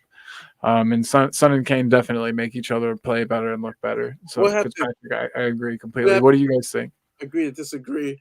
Well, that for me, for the eyes, that was our best forward performance all year. What Kane did on Saturday, that was just amazing. That was one of the best games performances. I don't think it's an opinion to say that Son and Kane click with each other. I think that's no longer an opinion. That's a fact. They've scored 36 goals, combined 36 goals between the two of them. They've tied number one in the Premier League, right? Yeah, and there's absolutely no doubt that they're going to score another one before the end of the season. They will be setting that record. They will have proven, and this is no longer an opinion. This is now a fact that they're the most deadly duo that the Premier League has ever seen. Fact. Yeah. And that's John. Thank you. Robin. That's a super good question, man. It's a really good question. The question is, what did he do to make it the best? He scored. He assisted. He passed. He did everything that you wanted a forward to do. Well, real quick too. Before that, he says, "How is it that the best forward performance this season, from an individual forward standpoint, CVB's sub performance against Leicester City Football Club was better?" Oh, okay. How is that the best forward performance this season? He's talking about. Sorry, I was lost, but now I'm found. He's talking about the match he just played, the one against City. He said it was our best forward performance this season.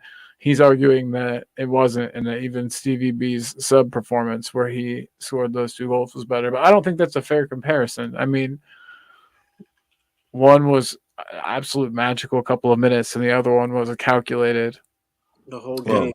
Would he be able to do the same thing if he'd been running around for 90 minutes before that? That's a good question. It's a super good question. Also, Kane did assist, but he basically had assists. He build up that play. I mean, like I said, we agree to disagree, but that performance, that's why everybody's talking about it. Everybody's like, man, that is Kane, the best player, world-class Kane. And that performance was the best forward performance. Son has been from beginning consistency, from beginning to the end. But from my eyes, with the stats, he was creme de la creme. Creme de la creme. So He's saying Kane didn't assist. Scored 2 goals and won the game. Not even 70% passing accuracy. He just has. So he loves to argue. Guys, what it is, right? Yeah, is that we're arguing over semantics, right? Yeah. I'm about to go by D-checks. Look, let me explain something to you. Right? Yeah. Let me explain what I mean by semantics. You see this fella here? Yeah. He did fuck all for our team for years.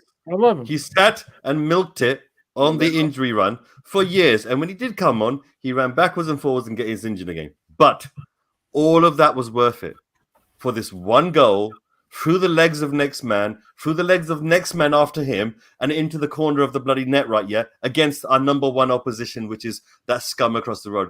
And as far as I'm concerned, when you weigh up the facts or the stats, that one stat to me is worth far more than all the times he didn't do fuck all.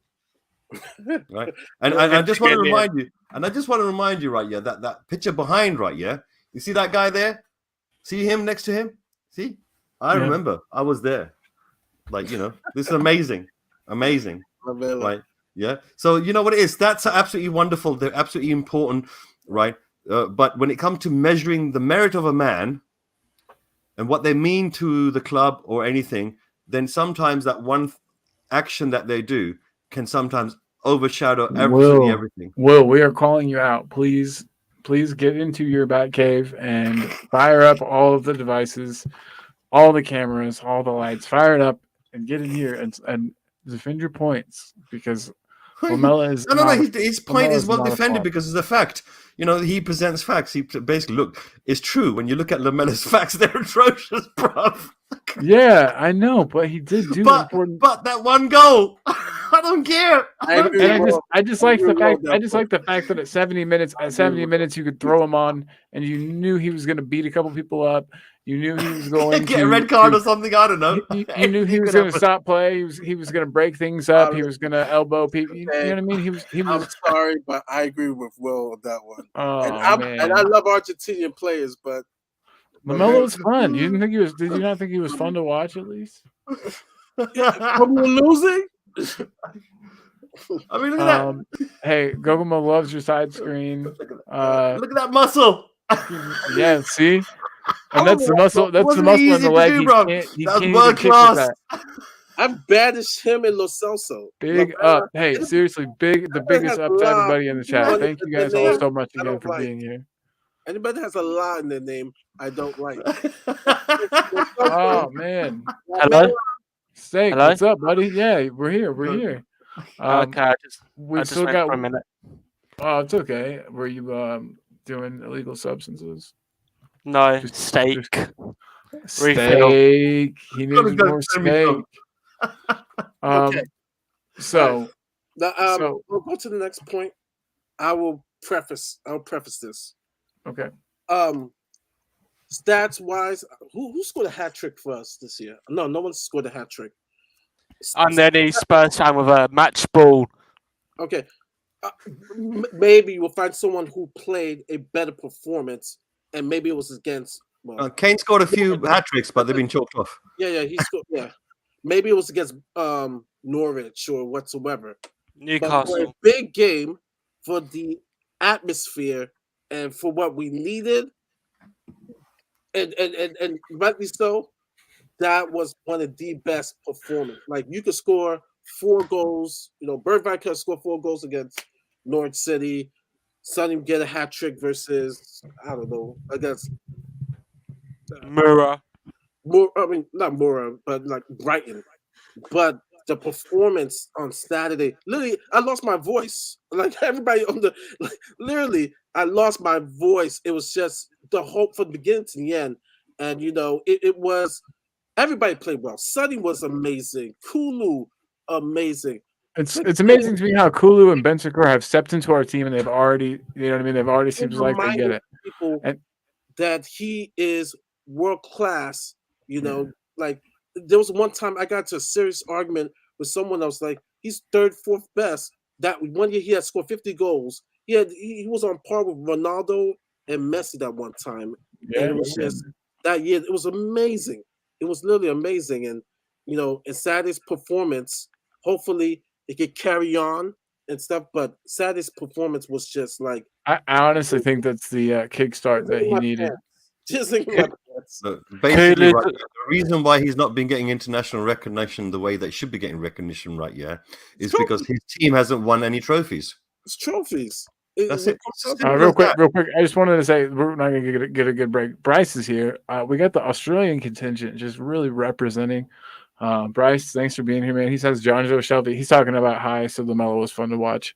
Says John Joe Shelby is fun to watch as well because you're waiting for his next brain explosion, but he's still shit. Shelby for Newcastle? Yeah, and I hate him. I hate that guy. Ugh. I know he's got alopecia. It's not his Harry fault. Potter's still coming after him. Right, exactly. And Kate, you were talking about. You made a really good point right before I cut you off. You never know what he's gonna do. You never know. Shelby's crazy, bro. No, sometimes he's really good though. He's got a nice. He's got sick talent. Trust me, he's got sick talent. There was like, if he wasn't so crazy, he'd be in the England setup. Trust me, the guy's got a foot to use it. But that's the problem: is having that consistency, that professional mind, playing in a team, doing what the manager tells you to do. And just reading through these comments because they're great. We got some great debate and conversation going on in the comments right now. His overall performance versus the team is why. Accept it, Will Stewart. It's okay, mate. And then whatever GB means. Great Britain. So we're here. Is it you're just repping home? And then That's a flag. If it's a flag, it comes up as that on your side. Now, Oh, okay. And then he says 11 watching now. Yeah, we're doing it, baby. If everyone could just hit that like if you have it. 11 watching now. I was like, what does that mean? Okay, 11 people are watching. Get on your alt account and like it on that too. Okay, and then so Will responds and he says, but that performance on Saturday, that from Akulu and Son, Right. without them, without them, Kane blanks. Will, stop trolling us. He's trolling us now, 100%. Because everyone else has been going mad over Kane, right? Yeah, except for the tracker. You can't beat the tracker. Yeah, how is the tracker? How's the tracker going? What's he at? What? How many goals has Kane scored this season? No, 7 Kulu goals, seven? 2 assists. 7. Okay. Rating. Kulu gets a 9. Sonny gets a 9, and Kane gets a 10 for me. Matter of fact, I'm giving them all 10s. They were all amazing. But like I said, you got to finish with the end product. And you know what? The best build-up play, Kane actually did not score. He did not score. It was a great save by Allison. If I wanted to give him a 9 and stuff like that. Yes, that's for the whole year. Like I said, Sonny is doing better than him. I thought that was the last 2 games, but unfortunately, all those goals and just got chalked off. Man, I know. Don't even. But for everything that Kane had done for the team, like literally, I was watching I listened to the podcast, the 2 Robbies, and I agree exactly what Kane means to this team when he's running on all cylinders. It's just like it's world class. And yes, Kulu and Son. Someone said this: if you put Kane on Man City, oh my God! Yeah. If Man City had a forward, we would be cooked. On Man City's team, that's why those Man City people, they're crying right now. Oh my goodness! 50 goals a season. Oh yeah. Can you imagine if he was on this Man City's team? Yeah, okay. He would just score a hat trick and go for half time. Would have been. I know a hat trick. Title run, but it would have been over. You know what it is, guys. There's a phenomena right here in football, right here, and it's got to do with the mentality of the players. Okay, it's a very important factor. They talk about this thing called leadership skills on the pitch, right? Yeah, when Kane is on the pitch and he is revved up like he was against Man City, and the rest of the players can see that. You know what that does for other players? It makes them raise their game. It makes them play in a bit more, of the best of their game, and it makes them play with a bit more lightness in their heart. And I think that you cannot underestimate that effect, and you can't write it down in some stats and figures that this player lifted everyone up, like Lamela used to. Well, you put them down. And I'm kind of going through comments still here. Yeah, but you're right. Lamela did used to do that. He brought in, that injection of energy and pace and just Kane was involved in every buildup of the goals in the game, especially the first one, which was beautiful. Set it up for Sonny. Then Sonny, with his intelligence, set it up to Kulu. I know some people said, okay, he might have been nervous or whatsoever. I don't think he was nervous whatsoever. Who cares? He made the right decision. We scored the goal. I think that pass was a training ground pass. And passed it to Kulu, which was beautiful. But if Mario, you're right. That pass, if Kane Sonny couldn't even believe it. Like Burnt Goat says, Sonny was like, what? He couldn't believe it. He didn't even have to break stride. It was perfect. Guys, that pass right, yeah, to that inside forward coming in right, yeah, that's a rehearsed play. Because Kulusevski was just trotting along. Like it's like he's been trained to do it, right? So he came along, and that play itself, with that pass maneuver, right, yeah, of sucking the defender in and sucking the goalkeeper in at the same time, and then passing it across, it seems like a set play to me.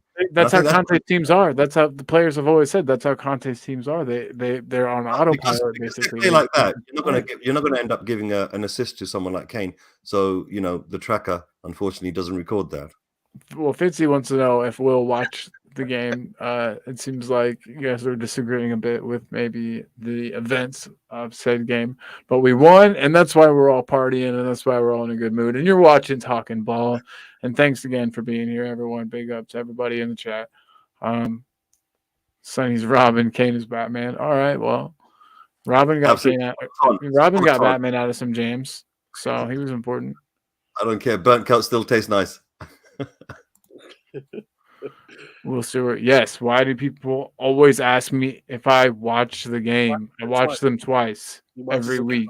I tried to read that. I tried to read that like Will I would think do it's it. Did I do a good disrespectful job? for people to think that basically Will Stewart doesn't watch the game. He does. He intensely watches it, analyzes it, He's a but he coach. does have one eye on the crane tracker though. So maybe that makes a difference.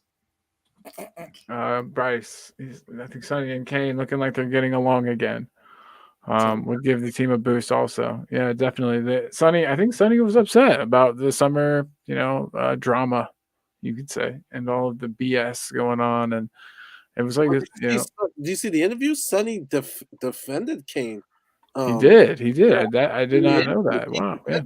He defended Kane. Said he's been working hard. I know some people were mad and stuff, and like I said, Kane was down toolings. I mean, he was. And Sonny, he is the model captain of our team in regards to what he pours into the team.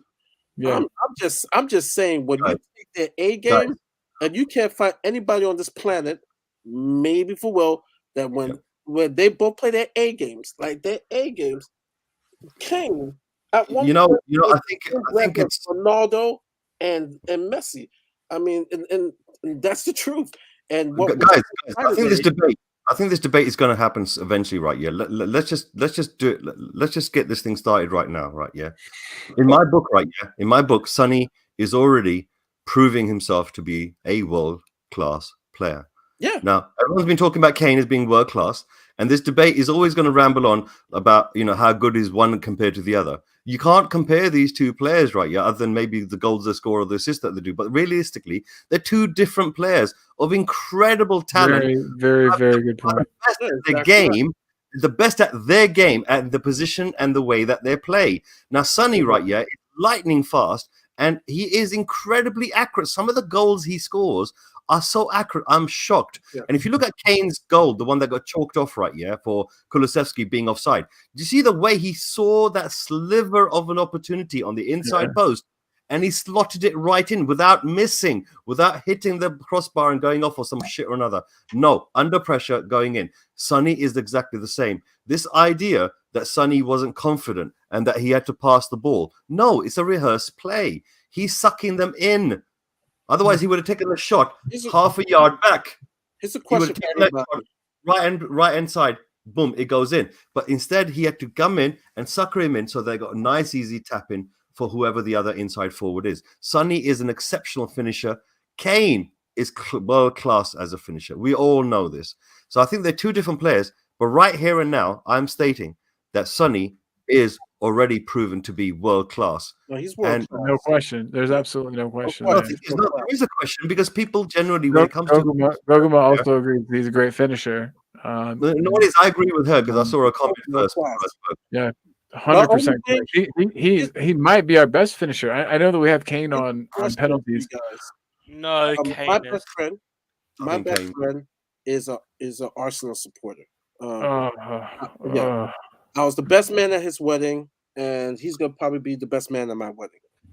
And he will tell you he thinks Kane and Son are world class, but he puts one disclaimer. And we got to a little bit of an argument, but he did have a point.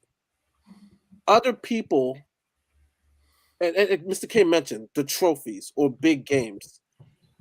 My best friend says Kane and Sonny. He says both. When it's really, really the big game, and I mentioned, Son scored against Man City in the quarterfinal, and Kane. He says in a big game he wouldn't take Kane or Sonny because in a big game, especially if it's involving trophies or semifinals, those guys don't show up. And I was telling him, well, it's not only them; it takes other players around. And he goes, well, Ronaldo finds a way and whatsoever. Do you guys think that's an unfair criticism of Kane and Sonny? Like, because they do, like. I get it. I think it's a weak and easy thing to say. I think it's an easy argument to make that you don't really have to think about much. But I don't think that it means quite as much. I mean, yeah, it's important. It's important to think about and to take into consideration, but not as important as everyone is making it out to be. Yeah, could Kane do better in finals? Yeah, of course. I'm sure he knows that. He wants, but they're always one game at a time.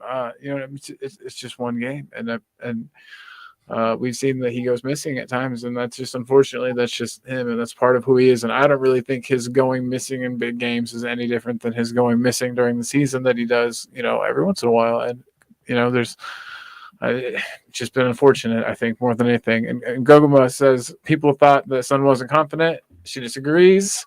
Thought he was making the right choice with that pass to Kulu, and I agree. I'm sure you guys do too. But. And he also mentioned Kane of England. You know, the semifinal against Croatia, and then the against Italy. You know, it's just fastest player to reach 25 goals in the Champions League out of any other player. Yeah. Yeah, I mentioned he scored the most goals. Says Sonny's almost for the most goals in the World Cup. What's that trophy again? When you win the yeah, for the most. There's a name. I'll Google it, but Bergo says Sonny's almost world class, and Will responds with almost. Go away. So keep it up. I like the fire here. It's nice. It's really nice. I wish that. We're all on the same side. None of us disagree, so we can't really fight. But if Will, if you want to come on the show, you're invited. I'll put the link in again. He said one normal. I mean, I think we just look, guys. I think to a certain degree, considering the luck that we've had at Spurs, right? Yeah, to have these two particular players, right? Yeah, in our team, we're blessed, right? To have someone like Hugo Lloris, right? Yeah, world class. He was back then. Honestly, he was. You know, he had the World Cup and the Euro Cup to prove it. Okay. To have him as our captain and have him the backbone, and he saved us bare times. Come on, there's been so many headers off the line and stuff. You know what I mean? Like he's cleared so many headers off the line, and he's a lot of teams. There's a lot of teams that will take. Sonny's world class. The only weird thing is, how can we have it? And trust me, I do not want to lose him to any club. I'm surprised that the Real Madrids and the Barcelonas aren't in for him. Yeah. They're never in for him. That's always been a head scratcher for me. Shamu. And Jamie Carragher said this on Sky Sports. He was saying that Sonny is world class, but it's weird that those teams, the PSGs, none of them came calling for him, and it's so weird. That I don't get that, because he is world class, and when those two guys, there's not like Mr. K says, facts. There's not a better duo in regards to telepathic relationships. Setting each other up for goals. So it's just so weird that we haven't had. And trust me, I do not want these teams around our club like leeches trying to get our players, but it was kind of weird. Will Stewart real quick just says, which of our forwards has scored the most goals against the top 6 sides over the past 3 years? Son. Who has the most assists against top 6 sides last 3 years? Son. Put respect on his name. Almost. And then he said, I think he's telling you to do one. So we've just to highlight the argument going on in case anyone's missing it. The comments are becoming wild. Yeah, big up Shamu. Glad to have you here, man. Link is all over the place if you want to jump in. I know it was chaotic that one time, but it'll be better. I think we have the world class players. I think we have in our team: Kane, Sonny, Hugo. I think I would put Hugo in the world class category. Yeah, because he won the World Cup. Yeah, you got to put him there, and Romero. Shamu wants to know if you got a celebratory kebab after the win, Mr. K. No, kebab. I didn't get the kebab, but you're making me hungry. Making me hungry for London food, man. But there was a nice dish that was cooked. Yum yum. Steak. Oh, and then two in the midfield. Well, there's one. Yeah, that's what I was gonna say. So if you had to pick a midfield two, if that's how Conte is gonna play, if we're gonna play with Skip, Skip and Bentancur. There you Skip go. and Bintical. Yeah, that's. I think that might be everybody's preferred too. And if not Skip, then Hoiberg. We just don't want Winky anywhere near my starting lineup. I don't think anyone would disagree with that either. I don't know everybody in the chat if you think, Send I mean, wings to the River Thames. you talk about a beautiful combination, right? Yeah, between Kane and Sonny. yeah, When these two boys, Kulusevski and Bentica, when they start to get going, right? Yeah, you can imagine, right? Yeah, that he is going to be making the passes and he is going to be getting on the end of it. These two boys are going to have that telepathic link in us. We need these little duos. Yeah, and he's got red hair just like me, so I automatically trust him. Just But like we a need little bit. I trust like him a little bit. combination, like little groups here and there, and like acting together as little units. And we've When- always had that. Kirby. We had the Belgian contingent for a long time. We had need the as well. We need to connect with Walker and Rose. the left. what did you say? Sorry about that, Steak. I didn't hear you, bud. Walker and Rose. What Yeah. about him? They were doing, when they were in their prime. And when they were firing, Left back, you saw right it. back. Yeah. Well, back and there. now what's Danny Rose doing? He didn't age. Kyle Walker's aged a lot better than Danny. Yeah, but either way, they put the years in, and you got to imagine a professional footballer can get 10 years out of his legs, right? Yeah, top end of the game. That's good enough. Whoa! Talk about a hot take, John Fitzpatrick. We should sell Sonny in the summer while we can get a good price. Unfortunately, we can't because he just signed a new contract, right? Yeah, he left effectively 3 years left on his contract because he signed it at the beginning of the year, right? And on top of that, the amount of money that Levy would ask for him, right? Yeah, there isn't any team out there post COVID that can currently afford that type of money, right? And we all know Levy by that time, right? Yeah, will have got Sonny on a pedestal. We would actually. Okay. He's looking at the revenue that he's getting from Asia, right? Yeah, because of Sonny, and he's thinking, I'm going to add another 50 million on top. Right, so whatever value that he might give Sonny, say he gives Sonny 100 million value, right? Yeah, he'll stick 50 million on top, and he will not bloody budge. He'll turn around and say, "No, I want that money. Pay me 100 million up front, and give me 50 million spread out across this way and that way," and he'll do the deal. But otherwise, no way. Scott M and Mari in the midfield. I think that'd be sick. I would pay to see that. Two guys at the opposition. You know what I mean? Like, Hey, Scott, you know I what? think Scott Edmund put in some nasty, tackles. Someone tells me that I'll be late. Too. He left the chat on the show yesterday. I did with the ladies. If you guys don't get a chance to watch it, please. Definitely. Everybody head over to Mari from that Spurs episode. Check out his channel. You said you did the her game too, right? Yeah, we had Eve. She's a representative from her game too, and Leeds was one of the first Premier League that's so cool. to support it, and hopefully Spurs jump on and be a support of her game too. Just fighting sexist abuse towards women in the game, and also promoting the game with young girls and stuff. So it was a really, really good show. If you guys, that's awesome. Yeah, check it out myself. Watch it after this stream or whenever you get the chance. Some really good insight from the ladies. Screw it. Just turn this off right now. Go check it out. It sounds cooler than mine. After this, it's just like and subscribe to the guys, and I hope Tiago's okay because I thought he met. Sorry, I have an update. Look, he's having problems with his Wi-Fi, so he messaged me on his what data. Time is the show coming on? Sorry, I don't mind. I didn't hear what time. His show was yesterday, Mr. K. Yesterday. No, I saw a clip of that. I think I'm going to write some comments in the bottom of it. But yeah, Love Lounge Wednesdays. Don't miss out. Oh yeah, you never want to miss out. But so Will Stewart says, and they're fighting, but I'm gonna let them fight a little bit. Just keep being a Conte, or sorry, wow, I can't read. Keep being a Kane apologist. Keep making excuses for his worst season at the club so far. Cope Master 1. I love Kane, but Saturday was a team win, not a Kane win. Even Conte said so. Okay. And then Guguma comes in, said, Stan? No. He's just expressing his opinion. Will is not a Stan. So just so that everybody knows. And you know what it is I think opinions are lovely, right? Yeah. And it's really good to have a bit of banter as well. Yeah. It's what makes us all. We just saw Kane. We played better without him. Simon Morata as well. That's tongue in cheek, of course. That's tongue in cheek. Oh yeah, and I like this face. The emojis Gogo's emojis are on point. I think to a certain degree, it's like everyone. I think that a lot of these comments sometimes are born out of the repetitive pattern we've seen that Levy does when it comes to expenditure, and that we can't really get change without being able to, like, get real big money coming in. And that's the pattern that Levy does understand. Oh, I've got a Bale, I'll get this much money, we can bring some players in. Oh, I've got Modric, I can sell him, I got this much money, I can bring in players.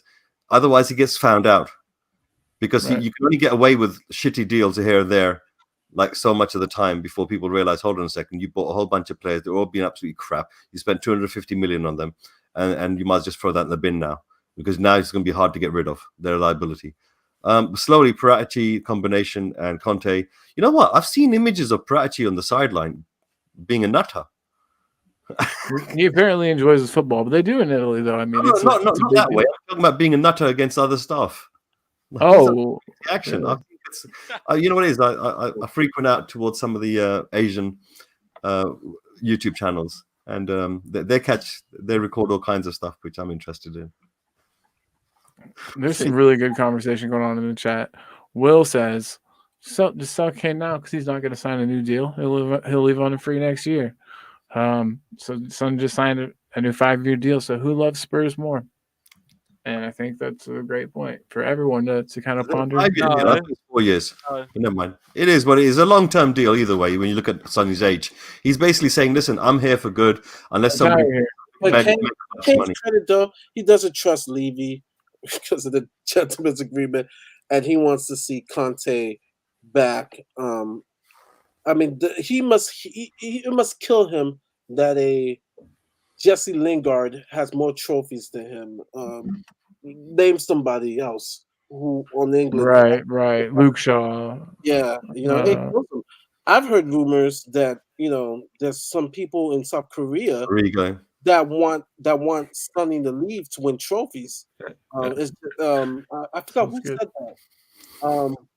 And so, these are two players that they deserve, along with Lloris, though he has the World Cup. It'll be a shame if they ever retire or leave our club and not have a trophy. It would be a shame. And we had Ericsson leave, we've had Jan leave, all these guys. Toby. I know he wasn't quite as much of a legend as the rest of them, but yeah, even Dembele. God, that one stings. Aaron Lennon. I know that he was with the team a long time. No, wait, was Aaron Lennon there in 2008? Yeah, I think so. Yeah, I think he was. I'm sure he was. Aaron Lennon's got some. He's not playing by then. He was definitely playing in the early stages.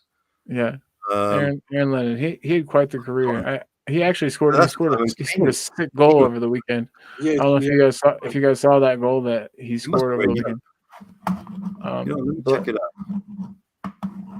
So Bryce brings up a good point too. He says he started to wonder if Kane and Son would be class if they were separated into different teams. He's starting to think, yeah, they're brilliant as a duo, but maybe they'll struggle to be elite without the other one.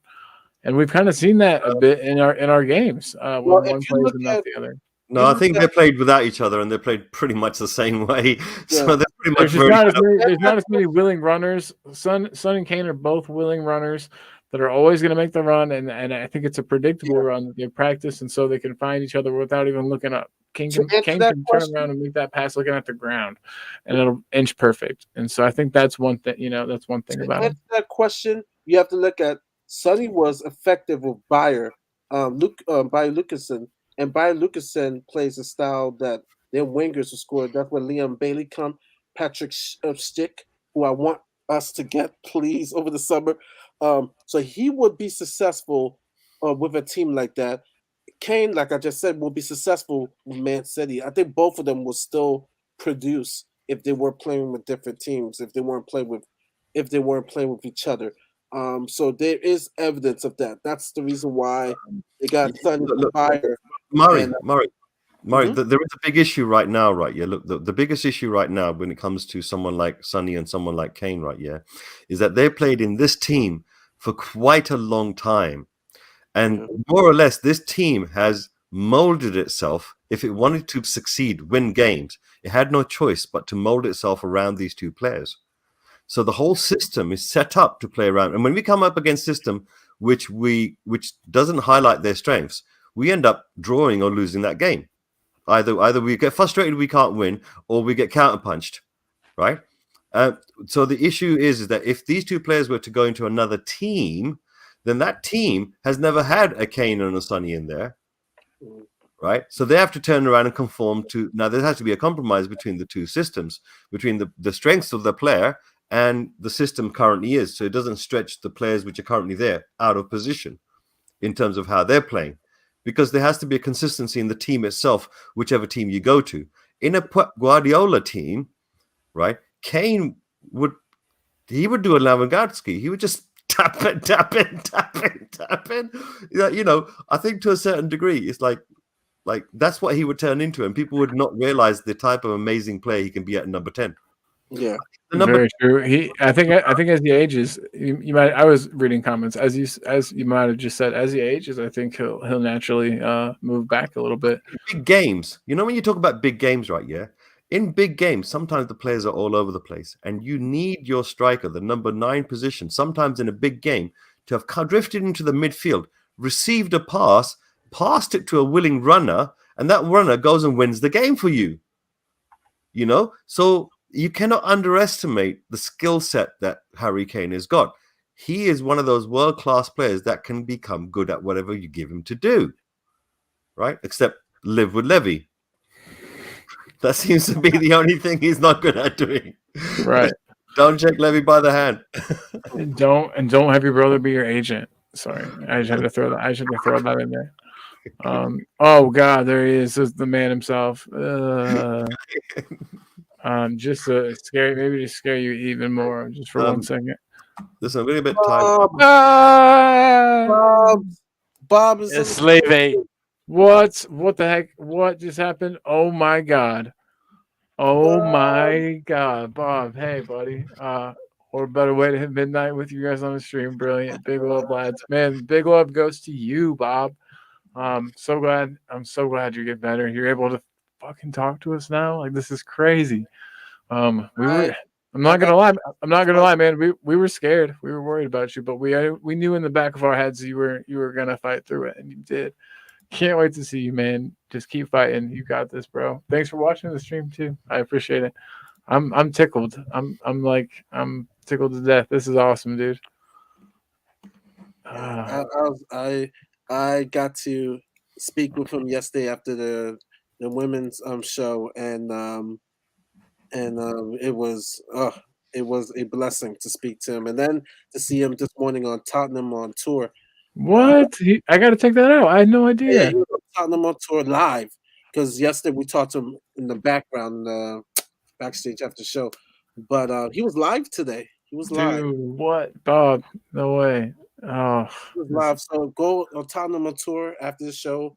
Yeah. Everybody watching too. Make sure you check out Tottenham on Tour. Great channel, really great channel, by the way. Yeah. But man, Bob is back. I've said, Bob, I hope you're still watching. I've said it feels weird without you around. You're kind of like the dad of this whole Spurs streaming group. Yeah, he's the dad. I'm sorry, Mr. K. I don't know what it is. He's more of like a. But yeah, so it'll be really good to have you back, and can't wait to be in the wall, man, soon. And then we've got everybody saying hi here in the chat. Now, but we've also got more fighting, and I gotta highlight the fighting. I think everybody kind of likes it. I do too. So Will says he didn't climb over Walker. He was not.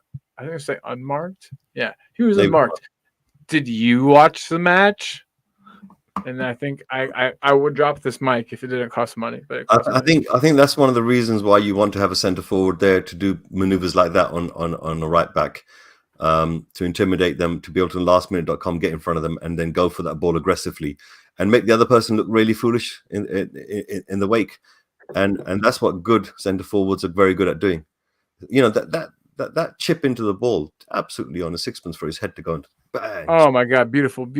It was and the thing was, it was like he hit it hard and he hit it straight across back at the goalkeeper, right? Yeah, and it was right over his head. It wasn't his glance business. No, bang, it's straight in there. And I think to a certain degree, you know, I don't know if anyone saw this or not, but some of the goals, when he was scoring some of the goals, he was intimidating the goalkeeper. Yeah, the way he was scoring them, right? He was like really at them, and the way the penalty Mari? went in. No, not Mari. Forgot. I No, played the way the penalty went in, right? Yeah, the way the penalty went in is like there was that sort of emphaticness that Man City was trying to show that we can have a go at your goal, and I think when the way the ferocity that he used to hit that goal, the header it in, is to counter back to say no, we're the better team.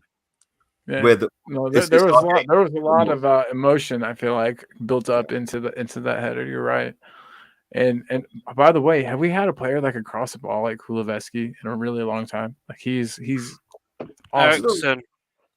There you go. Yeah, true. But since Eriksson, I think that we've lacked that. And hopefully Kuleveski can kind of. Trippier. I know it's a lot. Yeah, I don't usually man. All right, here you go. But the two Robbies had a real good podcast. They were talking about Kulu and how he really didn't get a fair chance at Juve, and they really think he's going to do really good for us and for the better. I said what I said, Will. All right. Yeah. And so I think like I said, we take it one game at a time. But Kulu, he was amazing Saturday. He was amazing. The front three of Sonny, Kulu, and Kane. That's the one I want to see going forward. With Bergwijn coming in and Lucas coming in as subs to come in. Maybe kind of give Kane and Sonny a rest. Maybe against Middlesbrough in a way. Depending how the game goes. Because we have a lot of games to make up, so we're gonna have to be smart with the rotation of five players. But yeah, going forward, it's Kane, Sonny, and Kulu top three going forward. Yeah, no, I agree completely. It can't be a front two. I mean, it would just be a waste of Kuleveski, and I don't think we signed him for to be a bench player. We've got everybody arguing in the comments. I love it. A good argument's good. But Stella's a great guy. He's a good coach. And so Who does he coach? His team, they're called. Hold on. Someone in the chat knows. Will Stewart. What team does he coach? No, it's just some kiddie team, some young teams that he did. Yeah, He works with the Stell does, because he's still coaching like here. Stell does like from young kids all the way up to kids getting ready for big teams. Yeah, he's done like the training and has like some coaching badges and stuff. They've been involved. Like, I mean, basically because people have been involved in coaching at some aspect, some level, and they have physical prowess themselves. Then they're going to have a certain insight into the game, which we could benefit from hearing. I think everyone has some sort of like a viewpoint of the game, and all of us brought together give you a more complete picture. One view is more worth than the other. No, I think every view counts. Our team played magnificently yesterday, and some people are still complaining. Wind your necks in, calm down, please. I think what it is. Ben can hit the nail on the head though. That we lose, then we got to be happy and ecstatic about games that we win. Otherwise, we shouldn't be so upset. But everyone swings on the branches differently. So Thanks, Will. Grassroots Football Academy. I'm field director of coaching. There you go. See, it's fundamental. This thing about grassroots. I've gone. I was going to say. Stel knows what he's talking about, and he does the tactics show for Tottenham TV. Yeah, and that's no small feat there. Yeah, Stel knows what he's talking about. So it's no need to talk about his coaching credentials. He's spot on when. I think tactical awareness, right? Yeah, is one thing. But what I was saying about I think a lot of people don't understand about coaching is that once you've done coaching, you start to realize what aspects of a character that you need to instill into young people, right? So the game becomes a lot more fundamental to you, right? And you can see much more clearly what the deficiencies are when you're watching certain things going on with certain players and certain formations. Okay. As far as tactics, yeah, I think everyone could benefit from a dose of tactical awareness. Is fundamentally how the Premier League is being played. You just won't realize it. Sometimes people are told to play in a certain system, and they've been given certain roles and that complement their abilities. And sometimes you see players not doing certain things and you just be screaming at them, why did you go forward? And they've been told not to. And I think that there needs to be a line that the player takes the responsibility when he's on the pitch to say that, okay, fine, I've done what the coach asked me to do, but right now the team needs me to step forward.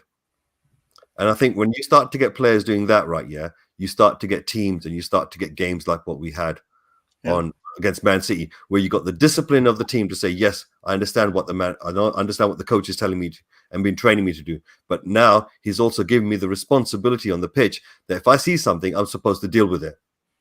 Man up. And Burnt says Sonny played great, and no one said that, and we kind of have a little bit. You might have missed it, but that's a good point you make, though. Sonny is so good that we just expect him to be good. You know, whenever he has a great game, we kind of take it for granted. We're just like, oh yeah, everyone played well. So. Yeah, I mean, it's hard to pick out an individual. You know, people do talk about Kane, but I think that's because Kane's been struggling a bit this season. So I think that because he says Kane was just 11 out of 10, and I think he's saying that's all we're talking about is Kane. But it's just, I think, mainly because Kane has had such a poop start to his season that you know, looking like his old self is exciting to everyone, to all of us. And then more in the fight, what level of badges do you have? Will would like to know.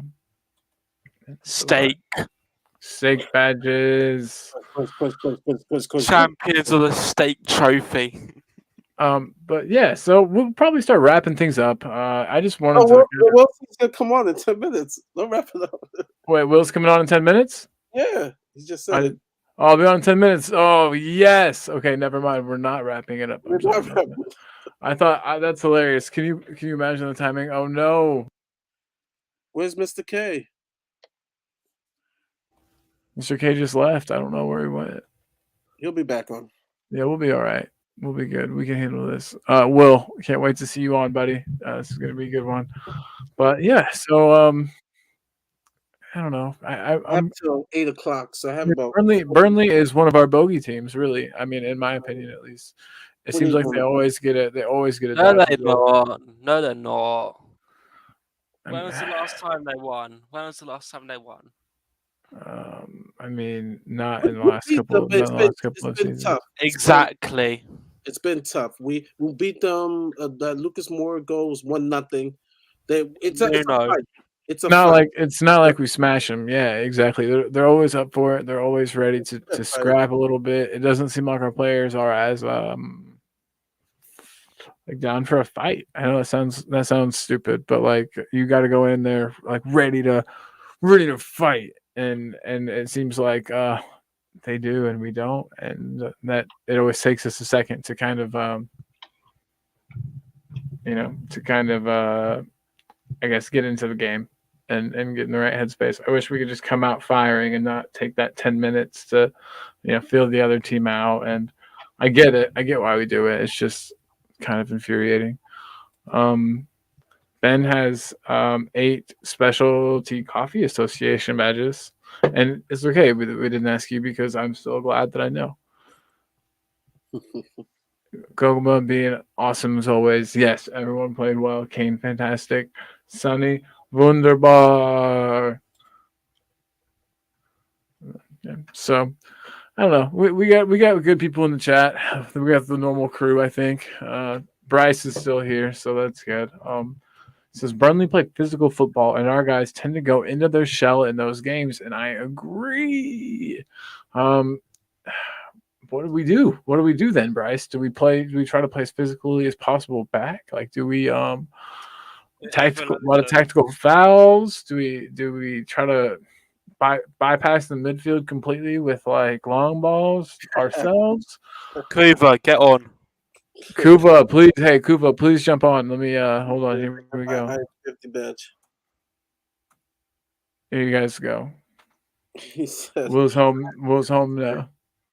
I'm glad you got home safe, buddy. I'm scary. You probably shouldn't have been texting and driving, dog. But he's home. He'll be here any minute.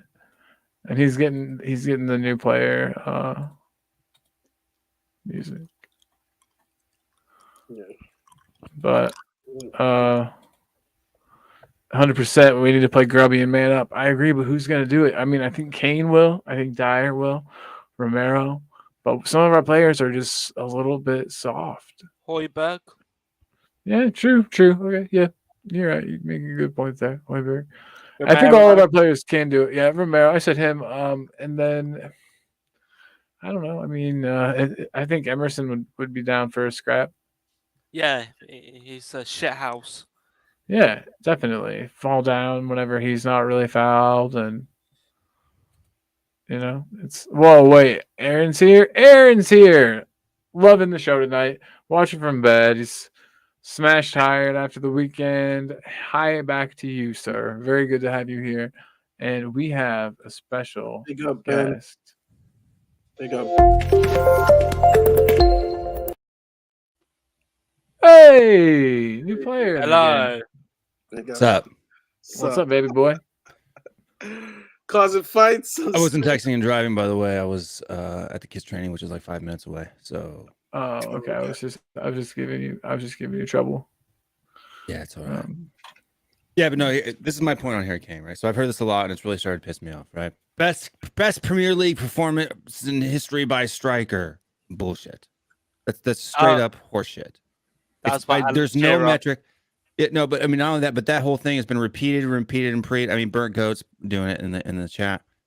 100% by no metric is that the best single striker by performance by a striker in Premier League history by any metric whatsoever. History? Oh no, not history. No, that's what I'm saying. That's what people are saying. Like all on Twitter today, Burnt Goat is saying he just said it was. No. By zero metric was that the best performance by a striker. Burnt Goat now says 9 out of 10, but it was 11. I mean, this is just straight up. It's straight up. Either it's a wind up or the guy's an idiot, right? I'm sorry, you are. It's either a wind up or you're an idiot. There's only two possibilities. It's a true dichotomy. Yeah, because I was because even the pundits would say that's one of the best performances of the season, along with Salah's performance and whatsoever. But history? No. Yeah, that's like Defoe's versus Wigan. Yeah, that's all right. Hey, you guys. I mean, I'm there's gonna a ton of refill my mug. Keep it going. Keep everything going. Right. And yeah. All right, man. Yeah, that's a bit overboard. It's way far, right? Yeah. Way far. Yeah. And this season even. Okay, look, I'm gonna tell you right now. He had that one pass to Son, right? Which was basically just kicking it into space, right? And Son ran on top of it, right? If Son wasn't already making that run, that pass doesn't mean anything, right? The pass, it wasn't like it was between people's legs or curled and whipped in around behind. It was simply just as the ball was coming into Kane, Son was already making that run and Kane whipped the ball into empty space. Yes, great pass. Is that world beater? Like nobody could ever replicate that pass? No, Bentancur did the exact same thing like 2 weeks ago. People forget about this. Do you have like that sort of memories that you forget Bentancur did the exact same pass? Yeah, I think things get. That's why I mentioned they get overhyped with Kane. It gets magnified because when it's big games, like a Tom Brady pass against the New York Jets, is not as big as that same pass he does in the Super Bowl because it's magnified. Right, but this wasn't the Super Bowl. This was a league game against City, right? Yeah. If this was like Champions League final or something like that, yeah, maybe, right? Or even Cup final, which I would understand. I mentioned, right? Yeah, he hasn't showed up for any of them. But that would be one thing. Okay, but this is the thing that bothers me about this performance. Okay, statistically, if you look at other than the 2 goals that were scored, right? Son put that first pass on a plate for Kane. Oh yeah, on a plate. Yeah, in stride, right on this thing. Son created that chance. Kane scored it. That cross in from Kulusevski was world class. Literally, Kane didn't even have to move. It would have bounced off his face, right? Just the fact that he was there. He looks up, sees where Kane's at, and plays it in. Kane is completely unmarked at that back sports. Kyle Walker is like 1.5 yards in front of him. Kane doesn't have to jump over his back. He didn't jump over the top of Kyle Walker. Otherwise, it would have been a foul, first of all, if he had done that. And 2, it was Kulusevski's cross that made that header possible. Right? Yes, the header. Header should be finished every single time. That's an expectation. When Son plays a pass into Kane, that's an expectation to cross it. Son actually did that twice. And you had Ederson that came out and made that fantastic save where like basically saved it with his big toenail, right? You have Son who created 3 big chances, 4 key passes, 2 assists, All of the runs that he did in behind, there was more runs that Son made that Kane played the pass off. There's that one that Kane played about a yard behind Son that he had to bomble. He had to come back for and get. There was 2 or 3 other passes that were off. So if we're saying, was this the best Harry Kane performance we've seen all season in the league? Absolutely. Absolutely. Was it a great performance? Absolutely. It is far-fetched to even say it is the best performance by a striker in the Premier League this season. Yeah. 2 goals. I mean, we've seen performances from Mohamed Salah where he scored 2 goals against other teams. You know what I'm saying? Yeah. But you have to take into account, and that's what. No, it's a bias, man. Is that the offside one? The offside one. You have to take a look at, and I'm just going from what I've seen, but also hearing, everybody from Gary Neville to everybody else. It's just that you have players in the big moments that don't show up. And mind you, I bet Kane is one of those players. Yeah. And he, even with that cross, as bad as season Lukaku is having, maybe he doesn't connect with that. And I think what everybody is really magnifying is the big games because City smashing teams left and right, haven't lost a Premier League game since Crystal Palace end of October, and he is clinical. And of course, he needs Sonny and Kulu to, because like I said, everybody. Okay, hold on. I have a question. Well, I have a question to ask you. I've been gone for a while, but why do you hate Harry Kane? I don't hate Harry Kane. I don't actually love Harry Kane. And the reason, I know, bro. Like, yeah, that's beautiful. I'm jealous. I have his autograph, but not. And I think the reason why. Reunited and it feels so good. Yeah, but I love Harry Kane. I think that the emphasis is that it was a big game. I mean, Chris Wood or someone scored a hat trick early in the year, or someone scored 4 goals. But the magnified of this game, this is the game. If City loses, it brings Liverpool back. Everybody's watching, and Kane is clinical. He shows up, and he was clinical yesterday. Yeah, or Saturday. And that's why it feels like yesterday for some reason. On the 2 Robbies podcast, everybody's saying, "Man City, you see what you lost out on?" But it's because when it's big games, you want players to show up, and that's what Kane did, and that's why people. The thing that bothers me all around, Kane was not great. 69% passing accuracy, only 2 key passes in the entire match, 0 big chances created.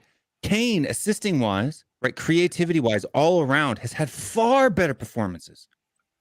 Better performances. But you know what? That one performance was against Southampton, where Son scored 4 and Kane assisted all 4 of those and scored 2 himself, or 1 himself. That was like 5. We won like 5-2. But you miss. When the Spurs go marching in. I get what you say. There are games where Ronaldo, Champions League, played like shit, but then gets the 2 late goals with Real Madrid or Juventus. There goes Cristiano Ronaldo. That's why he's so great and whatsoever. And I'm like, did you see him in the first half? But he's afforded that luxury. I'm gonna tell you right now. That luxury. I'm gonna tell you right now. If that 95th minute cross didn't come in from Kulusevski right on the dime, and Kane doesn't head that in, the narrative is completely different. Why did Harry Kane miss that one-on-one with Ederson? It was why he should have been putting away. Why are we doing this? Listen, what I'm saying is you have English pundits who have a bias for Harry Kane because he's what? England captain, who are making this out, and you have Spurs fans too. It's an England club. He's one of our own, who are making this a bigger performance. Even Conte himself never came out and said, this is the best performance out of Harry Kane that I've ever seen. No, he said, hey, Harry Kane was great. What can you say? But he said Son was amazing, right? So when you watch that post-match press conference, he was just as excited about Son's performance as he was Harry Kane's. And he was just as excited about Kulu's performance than they were all game. So what we need to be saying, because it's disrespectful to Son and Kulu for everybody to come out here and say, this is the best performance from a forward from Spurs ever, blah blah blah. It's disrespectful. It's like Michael Jordan coming out and coming off the bench and scoring 2 baskets, saying it's the greatest performance from Michael Jordan ever, when Scottie Pippen is the one who got them there in the fucking first place. It's real quick. I just gotta say, burnt goat. True Blue Spurs. Yeah, True Blue Spurs is way cooler than you. So just want to stop everything. Point that out. No, I mean, he can take shots. He doesn't know what he's talking about. He's showing that he's an idiot anyway. The only 2 things I would say for that point is Fabrizio Romero had a thing basically saying Man City missed out on a great player like because everybody, he was getting all the accolades, but even the interview with Sonny was just say, defending Kane, said this is why he's world class, this is why he's great. I don't really think it was that disrespectful. I think players know, like Sonny. No, Sonny does that because Sonny's humble like that. Yeah, he's humble. Kane is. I'm gonna tell you right now. Listen, you remember that when Son scored 4 goals in that one match? What did Kane come up and say after the press rest ever since? I'm awesome. You gotta take me out to dinner. Suck it. No, you have to take me out to dinner. He took credit for it. Now, Son came out here and set Harry Kane up, right, for 2 perfect chances, and Son gives Kane the credit. Right? We're talking about a guy who's humble and a guy who might be just a little bit full of himself, right? I mean, when your wife on Instagram is calling you the GOAT. Yeah, no kidding. I wonder. Yeah, those all like that though. Ronaldo, Lewandowski, they're all like that. I'm not. Think when are they gonna announce? When are they gonna announce the next kid coming? Because no, Ronaldo doesn't come out here. No, Ronaldo does not big himself up. He doesn't have to because he knows he is. Right? When you know so much love in the comments right now. So much love in the comments. Hold on. When you know you're something, you don't big yourself up. Right? Zlatan is the only one who does that, and that's because he's been on the fringe, right? During when Zlatan was coming up, it was Ronaldo and Messi, and he felt like he deserved that big, so he bigs himself up, right, to bring himself into that same conversation. He backed it up too with a lot of action. He backs it up. I'm not saying Harry Kane's not good. I love Harry Kane. He's a great player, great performance, best performance for him for the season by far.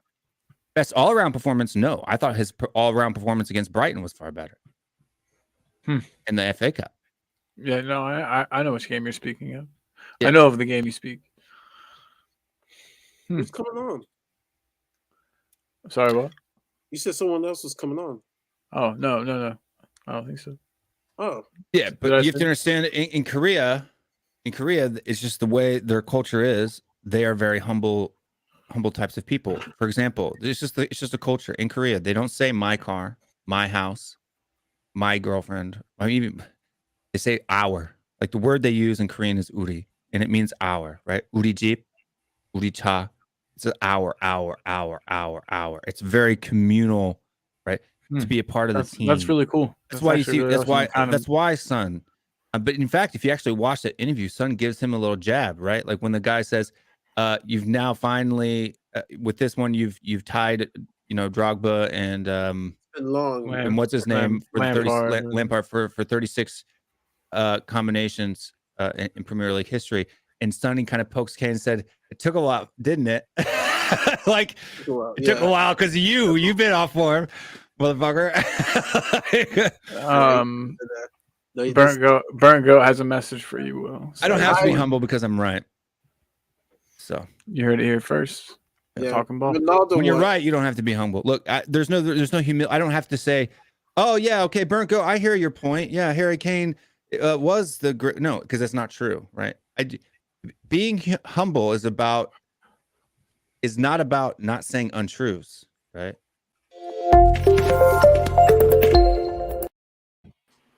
Kulu's here. It's about not bigging yourself up. Kuva. Right? I don't ever big myself up. Good evening, lads. What's up, Kulu? Kuva, it's good to see you, man. Nice cap. Works for me. My ego is my downfall. What is my ego? Tell me what my ego is. Your ego is your downfall, Will. Things are getting a little unspiritual. My giant YouTube channel and the millions of dollars that I make. My ego is my downfall. Please. He cleared $1 million yesterday. He's really making. I count his money for him. I just run it through like a machine that counts bills. I make sure the bills don't get stuck. That's my actual job. I'm actually like 2 rooms away from Will right now. I do my stuff in like a closet. No, I'm just not spineless. Right? If I know I'm right about something, then why should I say I'm not? Why should he, Kuva? Why should I, Kuva? If I'm right, why should I say I'm not? No, if you think you're right, you might as well voice your opinion. Exactly. Do you think? Okay, so what he's arguing and what they've been arguing about say is that you're wrong about it, or for their alternative. Now, I'd say a lot of what Will just said is actually right, but also I do think he's still been a little bit unfair on Harry Kane. Now, when we were breaking after our defensive periods, Son and Emerson regularly were making the runs down the wings. They were doing this brilliantly. They were doing it fast, straight away. It made people like Walker have to come. Well, Sessegnon as well breaking. That would bring Walker, say, across to Sessegnon because he had to go across. That would mean the covering midfielder, which was regularly Rodri, or it might be even when Diaz was pushed up onto Kane, would have to drop into that space. This would leave a little pocket of space for Harry Kane to drop into, which he did all game. It's created by those runners in the wide positions, their movement. Now, Harry Kane exploited that space right the way through the game, and he did it perfectly. He was picking out pass after pass all the way through, looking great with it. Even when somebody did go with him, say Diaz, it didn't matter how it was. Harry Kane was on the sort of game where he was way too strong for him. They couldn't cope with him on a one-on-one. So he was winning those individual duels as well and still picking out the pass. It was literally every time we showed any movement in the wide areas, there was a pocket in the middle and Kane exploited it perfectly every single time. It made him the outstanding player on the pitch for me. But he did require other people to help him do that. Apparently, there was an argument in the Man City locker room after the game because of Harry Kane. How did you let Harry Kane basically dismantle their defense, which was everybody, but apparently that's what the reports was saying, that it was an argument. In question, the dressing room or whatnot. Look, I agree. I agree with you. Like, there was a couple of times when Kane made that same kind of pass that he made to Son out to Emerson, but the problem is he was doing it to Emerson, and Emerson's Emerson, so that goes unrewarded. I agree with that. But what I'm talking about, so out of the 8 long balls that he attempted, only 4 of them hit. Right, that's what I'm saying. 50%. These are actual numbers. Like, you can actually go and check these things, right? So it's like I've been holding my tongue for the last 2 days because I didn't want to be the Debbie Downer, but the honeymoon's over now, right? Burnley is the next one on the plate. So now it's time that we can be realistic about things. What I don't like is people who have this absurd bias calling me out and saying, I don't like Kane, I hate Kane, I'm Stan, I'm egotistical, when all I'm simply doing is saying, let's big up all the lads, not just one. Let's big up Son, Kulu, and Kane together. Well, let's say this was the best performance from a front 3 in history this season. They don't have a cool nickname. That's the problem. There's no cool abbreviation nickname for them yet. We need a single one. Like, I agree with that. BBC, MSN. It definitely was it was the attacking unit that did it. The movement amongst them. All 3 of them. But the off the ball movement was the best I've seen. You do cap it off with a couple of goals, and you're being unplayable even when under pressure. I think I'm saying a little bit of extra recognition for that. But what I'm saying is the front 3 all had the exact same amount of goal contributions. They all had to. Yeah. Whoa, hold on. Whoa. Bert Goat agrees with you. Bert Goat agrees with you, Will. No, I think that there's a bias. But he said Kane getting too much credit. Yeah, I think there's a bias for Harry Kane. It's obvious. Anybody who doesn't see that, because that's what I'm saying. Like, this whole past week before this too, and maybe I'm a little bit salty because of the previous week I had to fight hundreds and hundreds and hundreds of idiots on Twitter and at YouTube and wherever that we should bench Son, we should sell Son, we should do all of that stuff, right? Why I rate Son's and especially Kulu's performance when Kane was clearly a level or 2 above them. So it's got him. Why I rate Don's? Don's is Son's. I think he says I rate Suns. Yeah, why rate why Suns why would I and rate especially, Suns and especially Kuz's performance Look at when Suns. Kane was clearly a level or two above? I don't think Kane was clearly a level or two above them. And Danny says KSK. I like that. KSK. My argument to that would be they all performed brilliantly in an attacking sense. Kane had the added responsibility of basically making himself the target man role. He was holding the ball up when under pressure when we needed the outlet. Sometimes that goes unnoticed. It's using his physical strength to shield the ball and hold. Yeah, but what also went unnoticed was the fact that if it wasn't for Son and Kane's defensive contribution to that match, we probably would have lost 7-0. Yeah, right? they played very, very well. Yeah, both of them tracked back. Both of them basically played like wing backs. Both of them were putting pressure. I mean, Kulusevski and Emerson together, along with Romero, were shutting down Sterling and Cancelo. On the other side, you had Son shutting down Mahrez. Right. Yeah. No. Defensively, they played amazing. And I want to say thanks to everyone for watching. Who's watching right now? Since we got 15 people watching, if by chance you haven't hit the like, fucking hit it, please. Jesus Christ. Overrate Sonny and Kulu's performance. They were spectacular. Especially Kulu for his first Premier League start. He was playing a hybrid, playing on the flanks, coming in the middle, sometimes holding the ball. Scored a goal under immense pressure, being his first game against one of the giants in the league. Through the legs. I mean, Meg's the guy. Yeah. Right? So I don't know if we're overrating it. Was on a pin, but I'm saying just go look at the numbers, man. Just go look at the numbers. If you think that Harry Kane's performance was a level or two above Son's, so for score ratings, and you can say about him what you want. Son at 8.5, Kane had an 8.7, right? That's fine. You go and look at the individual stats. Why was Kane higher? Because he scored and Sonny didn't, right? Goals are rated higher than assists, right? Most times when you use statistics, goals are rated as 2 points, assists are rated as 1, right? That's the way it works, right? Or whatever metric they do. There's a weighted towards goals over assists. You look at the number of big chances created, the number of key passes, duels, this, that, and the other thing. Son's performance was every bit as spectacular as Kane's. Every bit as spectacular. And in fact, if Son would have scored, he probably would have had a better performance than Kane. He never even had the opportunity. I think he only had like 1 or 2 shots. Scott watched the game. He doesn't need the numbers. From my point of view, I watched the game twice. You don't know what you're talking about, Scott. From my point of view, the reason Kane gets the extra credit is because he's Harry Kane. No, it's because his role takes on board more aspects to the game.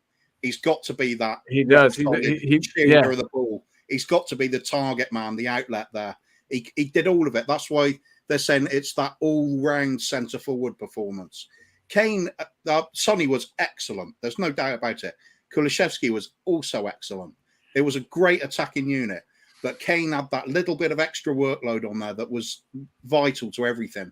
It brought everything together. It made their runs worthwhile as much as their runs also made his hold-up play worthwhile.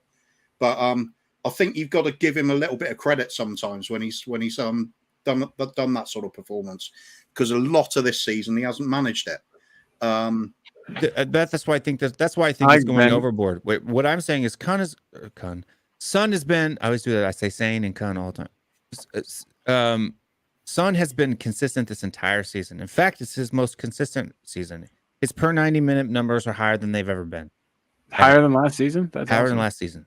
Wow. Okay, great. Per 90. Because last season, you remember, all of his stuff came in the first like 5 or 6 matches of last season. Then he was like gone for the second half of the season. Yeah, right? He really did fall off a cliff. So this season so far, his per 90 numbers are higher than they've ever been. Okay. Harry Kane has been dog shit this season, right? Up until yesterday or Saturday. Okay. Just dog shit, right? In the league. Him doing that, okay, one time is great. I love it. I cheer for every Kane goal. It's not like every time Kane scores, I'm like, oh God. I got another my tracker. No, I want the tracker to succeed. The whole point of the tracker is at what point do we have the conversation? What do we do about Kane? That's what the thing is. And so my only question to everybody is when are you going to hold him accountable? Because you can't just have this bias forever, right? It's the same thing with Christian Eriksen. Like Christian Eriksen was horrible probably the last 18 months that he was a player, or at least on the downward trend. And people made excuses off the credit in the bank. And they ended up leaving us on a free, or basically we got to what, 15, 20 million from him, right? Just in the January window before he was going out on free. Do you want to see that happen to Kane again? What if Kane continues to do that? And we all know that before Conte, if Conte, this is a conspiracy now, and I've thought about this over the last couple of days. What if Kane's down tool was the reason that Levy went in for Conte? What if there was something behind the scenes there with the two of them, and Kane's basically saying, "I'm not playing until you sign a better manager," because I just find it very, very convenient that his performance were getting worse and worse and worse and worse every week, and then Conte comes, and then now all of a sudden the effort's there. It's not like they were getting better; they were getting worse and worse and worse until Conte signed. I can even add on to that. Remember, notice the players who were dejected when Jose left. Kane loved Jose, and he would have barked this summer if Jose came back and they backed him, because that's what in Jose's mind. Okay, we're gonna go after Skinner over the summer. I'm gonna come back before he got fired, and Kane was, you could tell as soon as Jose got fired, it affected Kane. Sonny wasn't happy, and Pierre Højbjerg and Lloris. Those were the only 4 players who said bye. Gaffer. They said bye to the coach. Those are the 4 guys. I was worried. I was like, we need to keep Jose to keep Harry Kane happy. And when they fired him, I was like, something over the summer was going to happen. And exactly happened, because they're like, they have no vision. You fired a serial winner, in Jose, days before our cup chance to win, meaning that you left us shorthanded. Even on Stell's show, they were talking about, man, it would have been nice to see Jose coach that game, because remember, we beat Manchester City that year. Once that year, he would have prepared the team maybe as a counter-attacking team against Man City, but instead we had Ryan Mason. So I totally agree that Kane was unhappy for the first part before Conte, and getting Conte was not only to appease the fans, but was also to appease Harry Kane. But I don't have any evidence for that. I think that there's a plausible explanation that one could logically abductively deduce, like a probability type argument. But for Ben Kaufman, and I love seeing on shows and stuff. My brother's a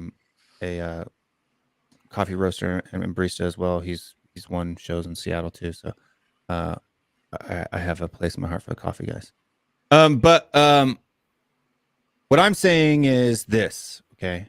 Maybe you guys could. I watch every match twice. Every match. It's a part of my setup for my show. If you notice, all of my main show is post-match, right? Real Store TGFC Rams Late Night. A lot of you guys, it's a little too late for most people in the UK,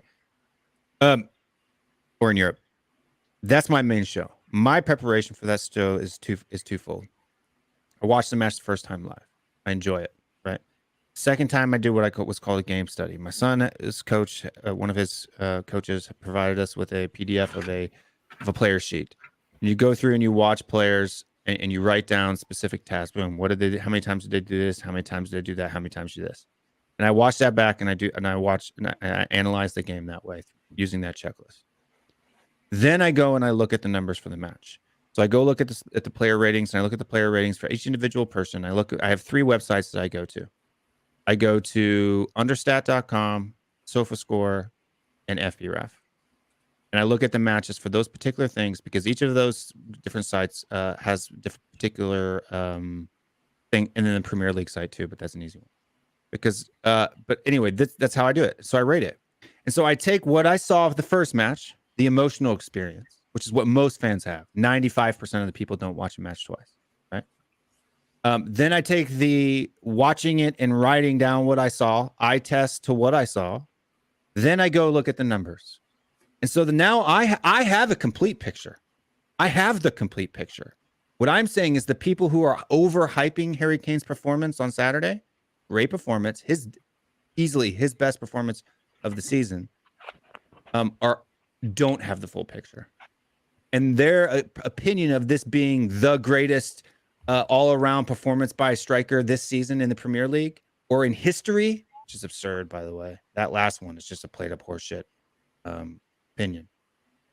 In history, part of that is based on the fact they don't have the whole picture. My position is based on the fact that I do. Right? And I do this every single week. What we guys want to say? Hey, Ben, good luck with your coffee competition in 3 years. Can you say at least that maybe some people are taking the history part that's ridiculous? There's been games where Kane, who has been out of the world than Saturday.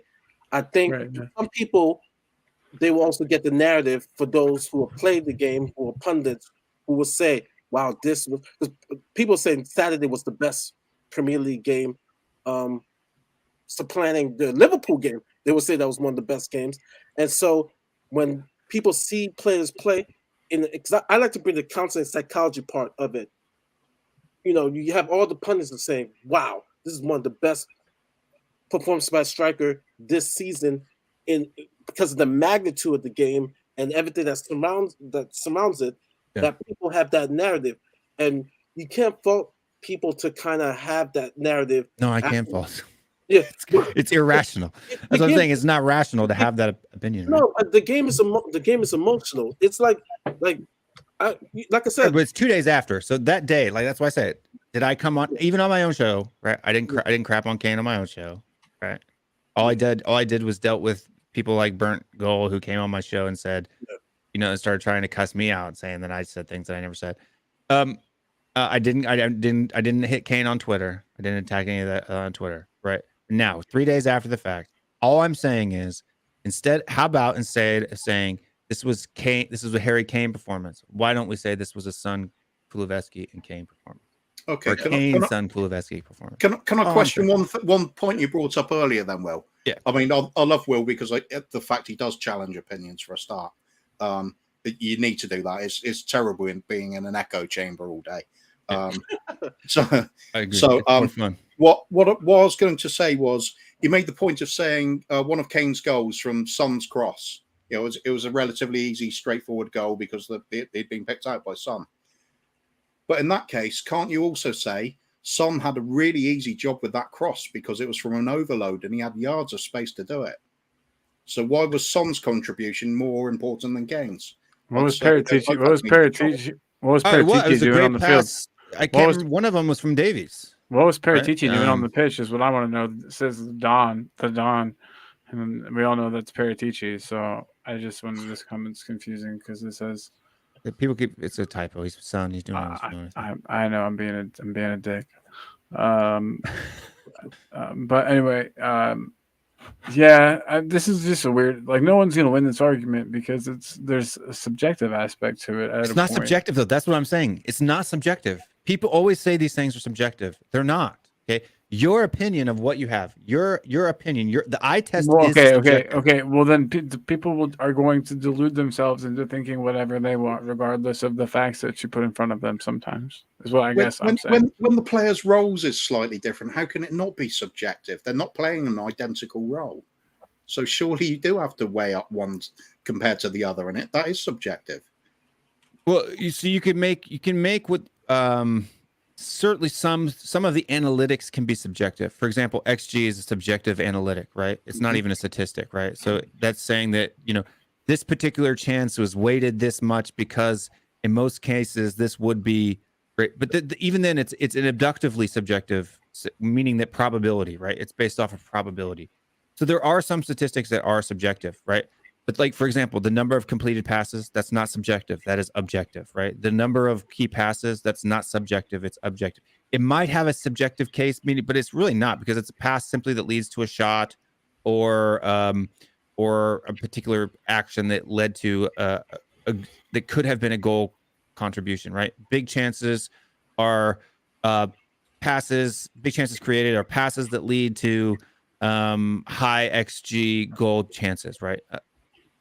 So what I'm saying is that yes, there is it's far less subjective than someone simply saying I watched the match this was the best match in yeah. Premier League history this season. And then you could go back and I could show you statistically how 5 other strikers playing teams in the top 6 did far more than Harry Kane did, right? What else was I saying? That is completely subjective, right? Not based, that has no objective or based or abductively probable in any sense.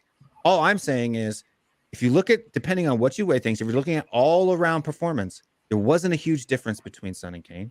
They were not levels apart. One got goals, one got assists, right? One did a couple of key passes here. The other did more key passes there, right? So what I'm saying is, if you're talking about passes, well, Son had created more key passes. He created more big chances than Kane did. So whose passes were more influential on the scoreline, on the win? Son's or Kane's? Well, obviously Son's, if you're looking at the numbers.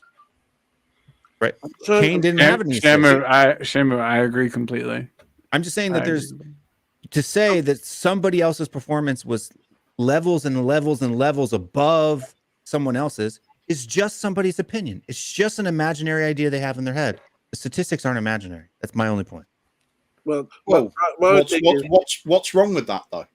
Nothing, if you want, but don't tell me I'm wrong for your imaginary opinion you have in your head. Right? No, I know you're not. No, you're wrong. You're wrong, Will. Other people though in the chat are right. People in the chat are saying I'm wrong. Yeah, you're not wrong. It's like when you go to the barbershop, right? And you guys may do it differently, but like when I go to the barbershop, right, there's always debate. Who's the best rapper? Who's the best basketball player? Yeah.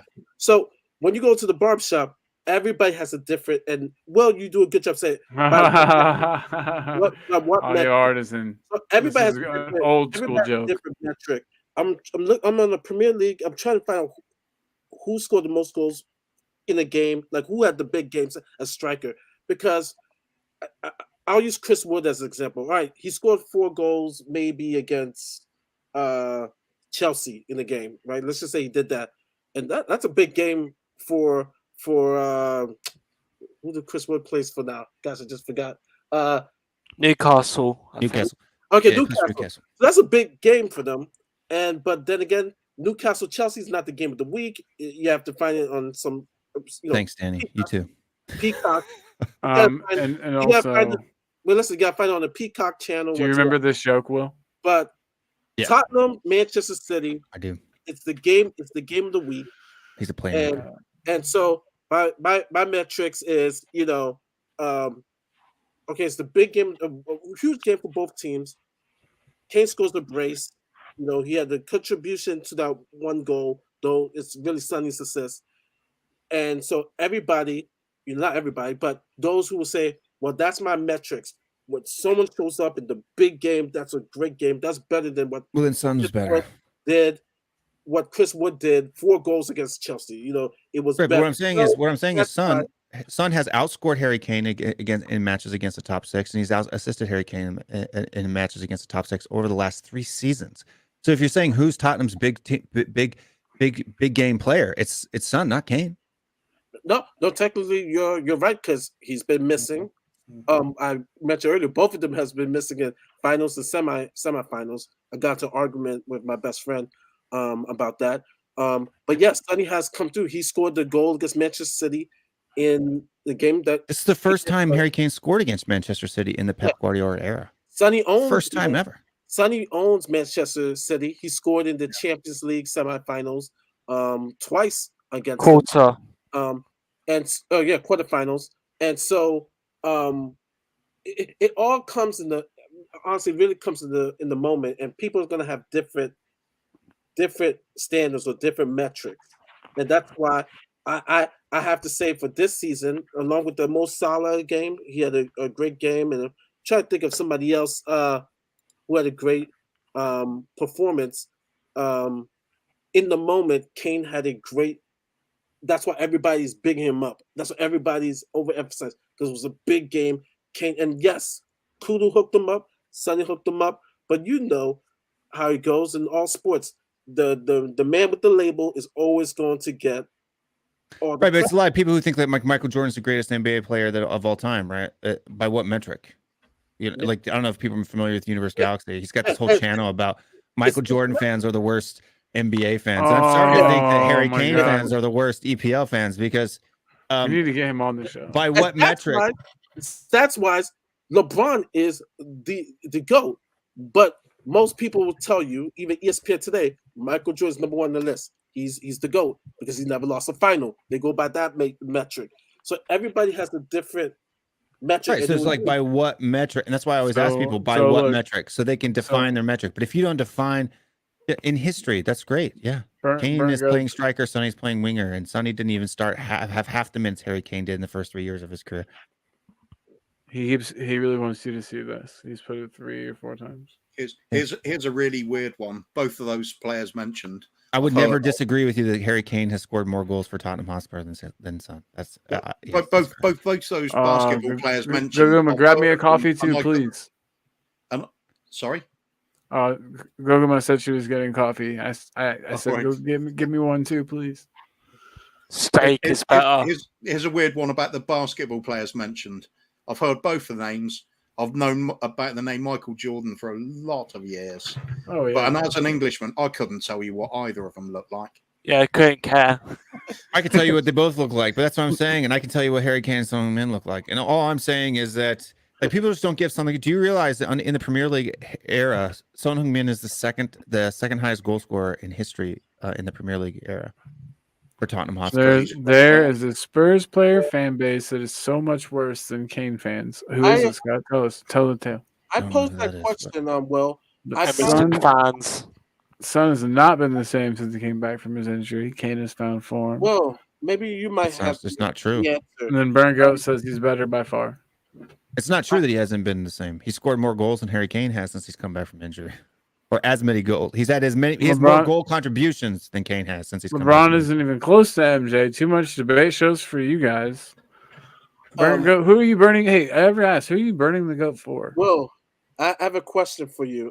Regular God or. I've posted this to friends and I've posted before. Yeah. How and I don't ever want it to happen. I don't want no one to go near Sonny.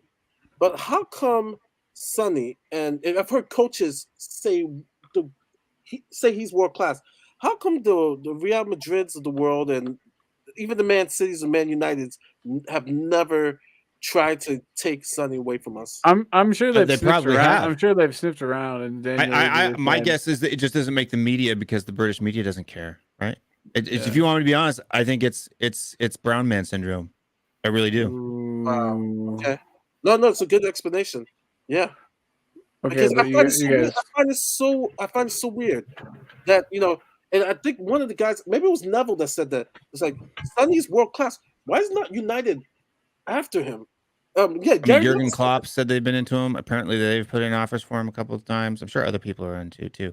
But what I'm saying, if Son Heung-min had the exact same numbers that he has right now, and he was British, he would be all over the newspapers. Yeah. English press in England. Yeah, we're talking about Harry Kane, the England captain. Exactly. That's my point. There's a bias here that pumps Harry Kane's performances up to the next level. Yeah. Right. And people who watch the match and only watch it one time, they then get influenced by the commentators, the post-match show, the newspaper headlines the next day. Right. All of this stuff inflates that to a level that is more. So you're saying, okay, all right. So do you suggest everybody watch the match twice if they have the time? No, look, most people don't care. What I'm saying is that my only opinion is if you know somebody. Look, I've been doing my show for almost a year now. Okay. Yeah. It's a good show. Everyone go over. People don't. People call them hot takes. I don't necessarily call them hot takes. I just call them facts. But people call them hot takes. How many times have I made a prediction and been wrong? A few. I'm not always right. But what I'm saying, and I'm not even saying that you have to take my word as scripture, but just don't call me an idiot or a fool or a dumbass or I don't know what I'm talking about or ask me, did you watch the match? Yes, I've watched the match. I tweet live during the match. If you want to know if I've watched the match or not, follow me on Twitter. I tweet out. I literally put out timestamp marks per match. Nice. This happened, that happened, this happened, that happened, this happened, that happened, this happened, that happened. He's been trying to like pimp out that Twitter page for a while. That was a good way to plug it. That was a Yeah, misplay. Cody Max says I've got hot takes in my Twitter bio. That's correct because I've been told that I have hot takes, so I put it in there. I'm embracing. It's like the Y word, right? I'm embracing what people call it, say at me, and I'm turning it into my positive. Then you're deluded too. Don't forget to say that. Oh, Everyone TTGX. calls you deluded. Yeah, I'm Well, not deluded at all. I'm not delusional at all. I'm probably one of the few, not the only, but one of the few guys who's constantly in reality. Yeah, I mean, I'm not constantly. Sometimes I'm sure I screw up, but yeah, I have a very weird personality, and I have to. I can't not be in reality. I don't get emotional. The only thing that gets me emotional is when people are outside of reality telling me that I'm wrong, and then that makes me mad, and I have to show you that I'm not. There's one thing I definitely will give you, Will. It's that you always question what you're seeing in front of you rather than just accepting a narrative. Well, it's because I want to know the truth, right? I don't want to know. I don't want to know the subjective. I want to know the truth. Like even with Son, like if somebody were to say, Son is the most consistent assister in Premier League history, I'd be like, no, he's not. Right? Like, he's not. Right? Like I don't. It's not this is a bias towards any one particular player. And or somebody said that Harry Kane, like that. I don't know. Chris Wood was a better striker in against top 6 teams than Harry Kane is. I would say no, he's not. Right? I would call that person an idiot. I would tell them they're delusional because the numbers show. Right? Hey guys, what's ENDP stand for? I see, and this is another troll in and of itself because I'm actually an ENTP, and the fact that I'm an ENTP and he knows that putting the D in there is going to trigger me, he does it on purpose. Right? I don't know what's an ENTP. It's the Myers-Briggs personality test. Oh, cool. Oh yeah. Never mind. Cody, my personality is an ENTP, and Cody's is a POS. Oh, like I said, I would drop this mic right there. But it costs money, so I don't want to drop it. This one is kind of indestructible. But anyway, back to Spurs stuff. So let me take this off. Regulon, seems like he's got COVID. Oh, hang on. There was one last little thing I wanted to say about the Harry Kane bias, if you like. Yeah. A lot of people are going to be basing their opinion on the words from Alan Shearer on Match of the Day in England because he's such a legendary centre forward himself. Yeah. And he was raving about Harry Kane's performance. And I think it can quite often colour in that little bit you're missing when you're looking at Harry Kane's performance to make it that little bit better when you hear that a legend saying he's also gave such an outstanding performance. So I think it helps to make up your mind that he was the best player on the pitch sometimes. Yeah, but I do want to address Ben because I think Ben misunderstood what I'm saying. I wasn't saying that the Y word is equal to hot takes, right?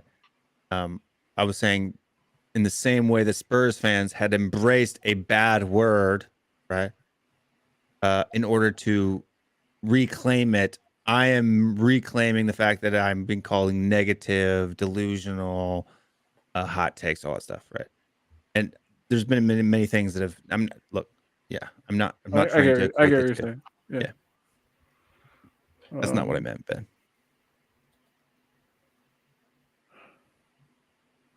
So this is for you. Canada had a U.S. World Cup Fighters user trigger. Will no, it doesn't matter to me. Qualifying is what matters. International soccer or football is there's no trophy award for the table positions. That triggers Cody, but there's no award. Will's reality live from his bedroom with sunny bed sheets, underwear, and curtains, and the fat heads. I don't see any sunny curtains like you guys can see. No bias. You're not showing us most of the room, really. If you think about it, we can only really see a corner of that room. Yeah, you can watch my shows. You see all camera angles of my room. I have 3 cameras. I got one here and one back there. You probably got more rooms.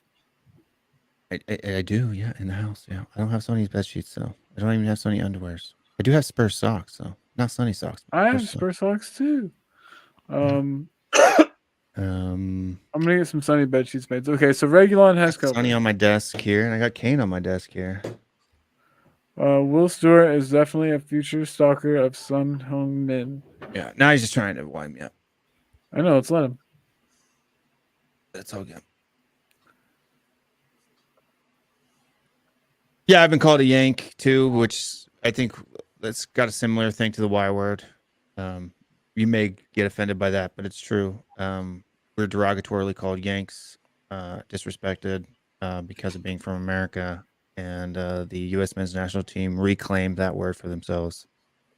And now they're called the 11 Yanks. So breaking news: Will Stewart's van is awesome.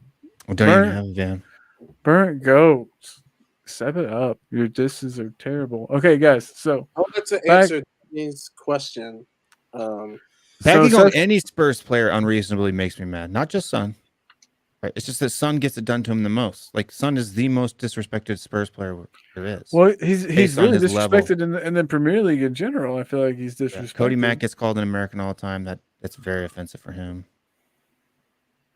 If you want to trigger Cody Mack, just call him American. He acts kind of American. So or no, he acts Midwestern. Maybe Midwestern people act like Canadians. I think it's a tie between Højbjerg and Sonny, because the ladies will tell you Højbjerg has been disrespected a lot this year.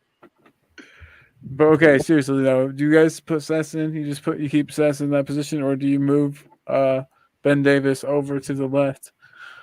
And keep Sess.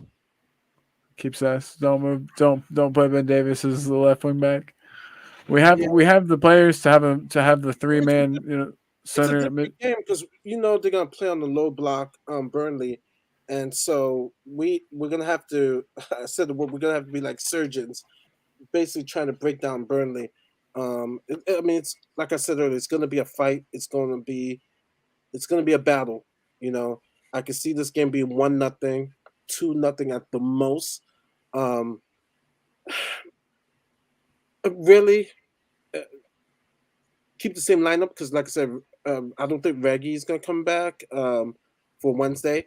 But I just want to see the same discipline, the same fight, no complacency. Like I said, the Will show, take one game at a time. Be hungry to win this game. Don't walk with this. I'm not saying not to be confident, but don't walk like, okay, they're Burnley, we're Tottenham, and we're gonna win this game. Like no, we're hungry. We're gonna treat every team like we were playing Man City. We gotta have that mentality, and don't even think about top 4. Just take one game at a time. Focus on that. No, let's think about top 4, bro. That's for the players and even for the fan base. Like you asked me that question earlier. Like I told you, I'm like, one game at a time. I'm not gonna answer that question because wherever we end up at the end of the season, we end up. But we gotta take it one game at a time. Yeah, no, I agree. Yeah, you're 100% right. And Scott, in every sense, it is because even in the United States, if you're a Southerner and when you call somebody a Yank, it's derogatory. If you're from the North and you're talking about a New Englander and you're calling them a Yank, it's derogatory, right? It's never Yank. The word Yank is never not derogatory. Right. It's never not derogatory. Okay, so here is the thing. We're gonna answer this last question, and then I have to go shopping. Getting new towels and maybe a new shelf that I'm gonna have to install. So, Rodon, where the fuck is he? Why doesn't that guy play? He's actually a pretty good footballer, and it seems like people on the team have been kind of pushing for him to get more minutes. Yet no manager will play him. What's his problem? Is it an attitude thing? Is it Still playing golf with Bale? Oh, okay, Welsh Mafia and all that, right? I'd say you can replace the word "where" with either "who" or "what."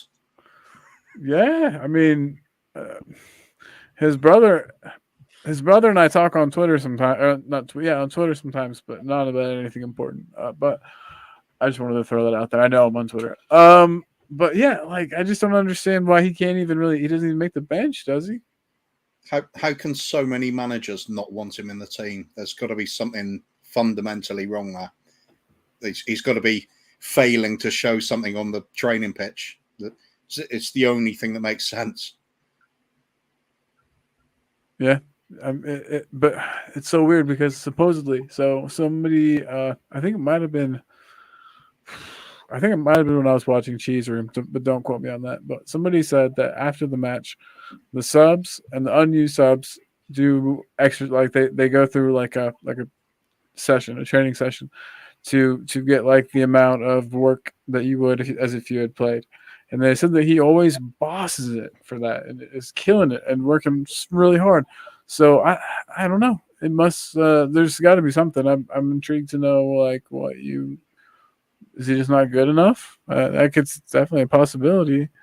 Shamu says Joe Party Boy, Ronan, and yeah, I've heard that, but I don't know. We don't have any proof. We don't have any pictures of him like drunkenly leaving pubs, and I don't know, man. It's weird stuff. What do you think, Cody? I called you Cody. Wow, I just saw his name. What do you think, Will Stewart? About Rodon? Yeah, why doesn't he play? I don't know, man. I wish I did know. To be honest with you, I don't even have any good abductive guesses. No good educated guesses. arguments for it. Look at this. Burnt Goat's burning me right now. 10 months and 164 subs. Yikes. Back to the drawing board. It's not yeah, cool, I know. dude. Like, it's not, doesn't need to be said. Colin's a good dude. Yeah. Like, this is just silly. Like, from what I've heard, there's this individual has other channels that he's just on a troll account right now, I guess, and he's just trolling folk. He supports people on under another account, apparently, if the rumors are true. And I just don't understand why you would do that. Yeah, not very nice. It doesn't make sense. Colin works hard. He tries hard. He does good shows. He knows his stuff about football, and he's putting himself out there. And you're hiding in the comment section. Boom, get him. I appreciate you, Will. Yeah, but Burnt Goat, just be nice. All right, if you're gonna be here, be a good person, or else get to step in, kick rocks. All right,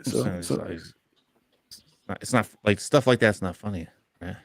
Yeah, me and Cody going at each other, like him calling me me calling him POS. Like obviously we're joking, right? Like I don't think Cody's a POS. Right? We wind each other up. That's what we do. Yeah, but it's different between two people that are friends, and then. But he also said he loves the show though and the intro. Yeah, but let's say that and not the other one, right? Or just don't say anything. That's what my mother said. If you don't have anything nice to say, don't say anything at all. I just found out yesterday too that my grandmother watches all of my shows and all of your guys' shows. What? Well, does she like the steak song? I'm sure she has. So Danny Kayaku just reckons that Rodon just isn't good enough and it's a waste of fucking money. I agree. Definitely been a waste. I haven't seen enough of him. I haven't seen him play it enough. It's definitely a waste of money, but I don't know if he's not good enough. I haven't seen enough of him playing to say he's good enough or not. Thank you, sir. Yeah. But yeah, I know what you mean. And for Wales, for Wales, he looks pretty good.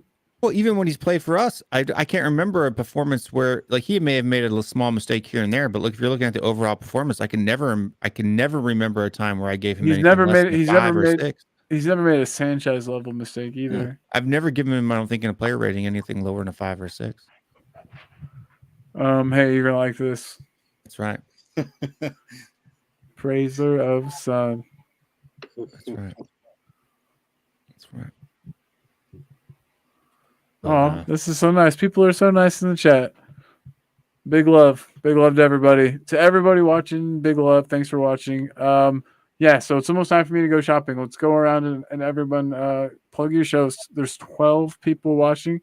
There's a chance that one of these 12 people has never seen your show. So, Mari, we'll start with you, man. Every name in the comments. Yeah, well, we'll do it. It's just for that's fine. I'll do it. People can watch back that may have not watched my show. Exactly. My channel is Mari's Spurs channel. I've changed it 2 weeks ago for the better. Oh, sick. Yeah, so it's shorter, and so the subscriptions are gone up. I've passed the 250 mark, so this is great. And so have the show every Wednesday, Spurs Love Lounge. This one is gonna be right after the game, so be at 5:30 in the States, 10:30 in the UK, and so. Yeah, check it out. We'll recap the weekend game and also Wednesday's game against Burnley, and then it's always a good time because we do also banter. And then if everybody could check out the show yesterday, the Tavern, we did had a representative from her game too. It was a great show.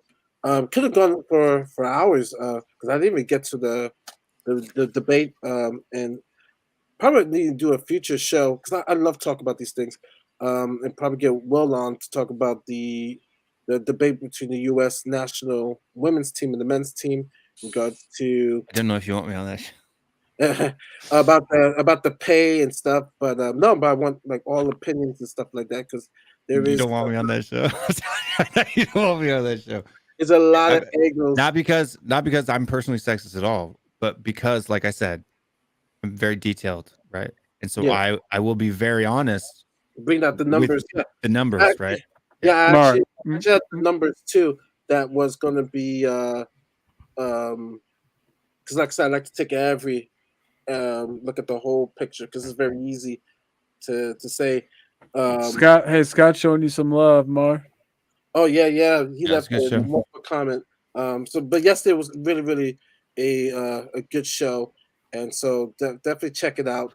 I was shocked too. Like the biggest thing that I took away from your show, Mar, is I was very surprised at how little is done for girls football in the UK. Like, because here it's bigger than the guys. Like, there's more resources for girls football here than there is for even boys football.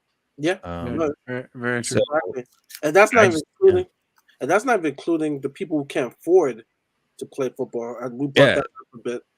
And stuff. I was just shocked as what they, because it's not really shown. Like, I don't know where I'd watch it on TV here in the US. Yeah, it's hard to Paramount Plus because it always changes, and they never promote it. Yeah, right. Like I have subscriptions to everything that it possibly could be on, I think, and they never promote it. Like, I don't see. Do you listen to? It's a podcast, World Soccer Talk, with Kurt Kirschkire and Chris Harris. Chris Harris and Kirschkire, they're both from England. They've lived here for 25 years. It's a media show. They talk about where you can find the games and stuff like that. They talk about where you can find some of the women's game and stuff. I'm trying to get Josh. guys on. They talk a lot about the economics, but also TV marketing of football. They're based out of Miami. It's called World Soccer Talk. It's a podcast. They go every week, but they talk a lot about media, soccer and media, the coverage, the announcing, and they talk a lot about the United States, like, the preview. Okay, where's the Premier League going to go? Where's La Liga going to go? Is it going to go to some obscure app or stuff? So I listened to those guys a couple of times and stuff. So very good show. But they talk about WSL. I think that's the name of the women's league coverage, and where I don't even know because the women's league doesn't it changes.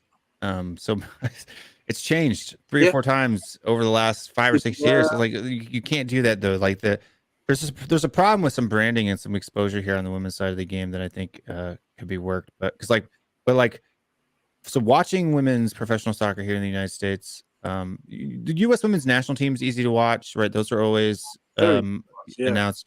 But I'm talking about the professional league.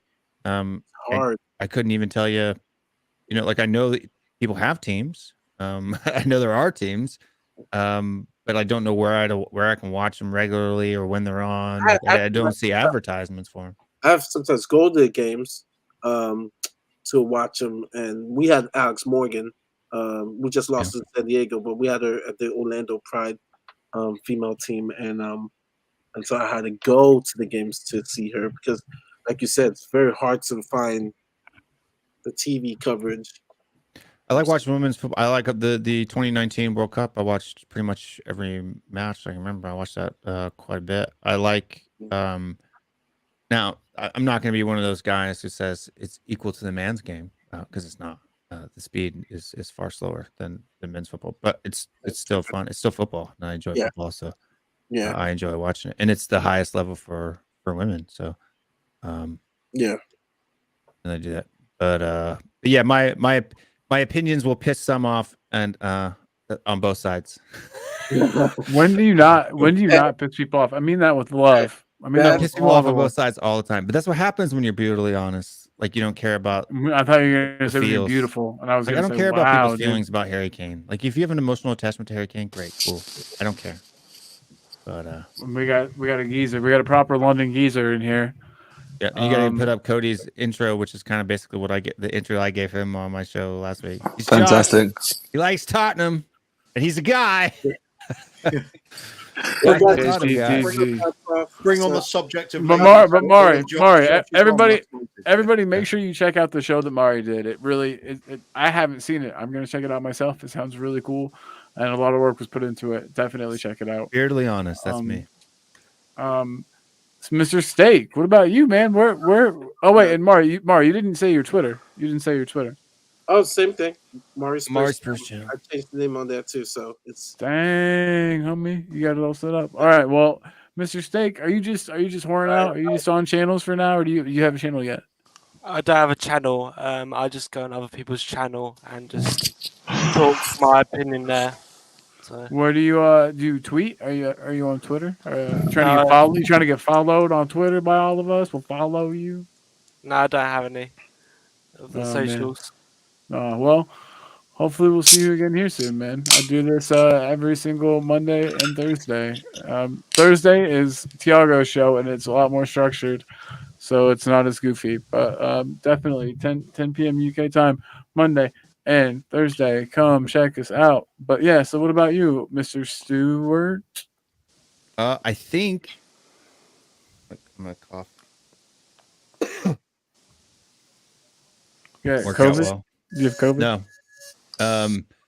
But I think Mr. K is going live tomorrow with Talk to K. I'm not sure. Did he say he was or not? When he's kind of disappeared, didn't he? And didn't come back. He said his internet broke. He Gotcha. messaged me. I don't know if he's going live tomorrow or not with that. Other than that, I will be live Wednesday after the match against Burnley. Yeah, I look, if Colin's show wasn't a good show, I wouldn't be on it. I wouldn't waste my time. So Brutally honest, love that. No, you're a good man. beardedly honest. But yeah, it's if Colin didn't seriously wouldn't. If Colin didn't have a good show, Colin wasn't a good guy, I wouldn't waste my time. There's a lot of shows that I could go on, and I don't go on a lot of them because they're a waste of my time. Colin's show is not one of them. So My show's a waste of time, guys. I've never got an invite to be on your show, Josh. I went on your stream. Well, I guess you kind of streamed my stream, but yeah, for the 24-hour one. But. Oh, the 24-hour stream. Yes, that's why I think that's your hair was a lot longer before that. I think it's still growing back. Yeah, it's still getting there. Yeah. See his legs. What about you? Oh wait, so you're on Twitter too, Cody. Don't forget to tell people about. I called you Cody again. Jesus Christ. Call you again. Will. Will. Name's Will. But yeah, no, I do have a Twitter at THFC Rants. I've been a lot more active on there lately. What's up, Danny? Just Will in the comments with Will. At THFC Rants is the Twitter handle. I've been a lot more active on there the last couple of weeks. I had to pull myself out over the last 2 days because I knew I saw the narratives that were going on, and I knew that if I spoke out, I was going to cause a bonfire. If you speak, you will be in trouble or whatever. Yeah, so I didn't. But it is what it is. And if you like to hear brutally honest opinions, anti-Harry Kane opinion. No, I'm not anti-Harry Kane. I love Harry Kane. Apparently that's the case. Like if I say this is the funny part about this fan base. If I say Harry Kane has 7 goals and 2 assists this summer, they're like, "You hate Harry Kane. Why are you saying he only has 7 goals and 2 assists?" I'm like, well, how many does he have? Well, 7 goals and 2 assists, but you hate him for saying it. So what am I supposed to lie and say it's 14? Oh, and I forgot to say. Yeah, you should definitely. Hey, Danny wants you to see this toilet. thing. Toilet. Yeah. He's throwing Cody Mack on the toilet opinions. And then he also, Scott said that we need some more Super Nintendo soccer late night shows. I used to do a couple of those. I had no idea how to play them. So if you guys want to see more of those, I might do some more of those. It was a lot of fun, but I also got absolutely destroyed by Germany. And also, I forgot to say, I'm whoring myself out. Since I can't do super chats or stickers, there's a PayPal associated with this channel, and it's coming around. I don't know the name. I gotta wait for the ticker to come by. PayPal.me/talk-on-ball. All proceeds go to making this channel better. Talk-on-ball.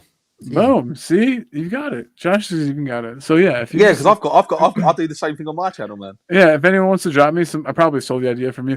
If anyone wants to drop me some money or 50 cents, it all adds up, and then I won't have this microphone contraption and stuff. I can. Well, hopefully, when your winnings come through from your little football bet that you put on. Yeah, mate. Can you send me your address, dude? I've got a thing here that I'm not even using. You can use, and that way you don't have to plug that weird thing into the back of your mic. that looks cool. Oh, you need audio interface. They're perfect, man. They're perfect because you can adjust the volume and shit on your mic without going through your settings on the computer. That sounds sick. Yeah. Well, the only thing that gets a little bit weird is on this one, is that the for whatever reason when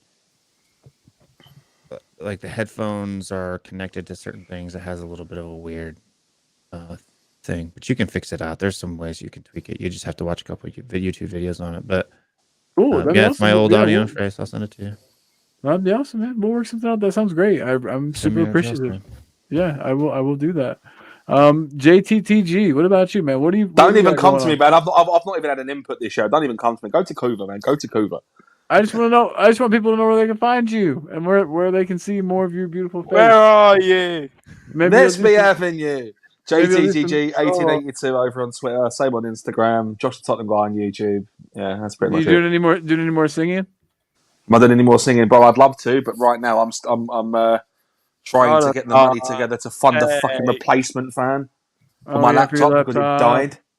That's bullshit. It doesn't. Yeah, I know. So it just overheats now. No, it's not even that. It just my laptop just makes a very, very horrible sound when I turn it on, and it's not healthy. Yeah, just turn up the music, man. I don't know, Cody. I don't know, man. I need to get a new fan. I've got a quote for it. I just got to get the money to do it.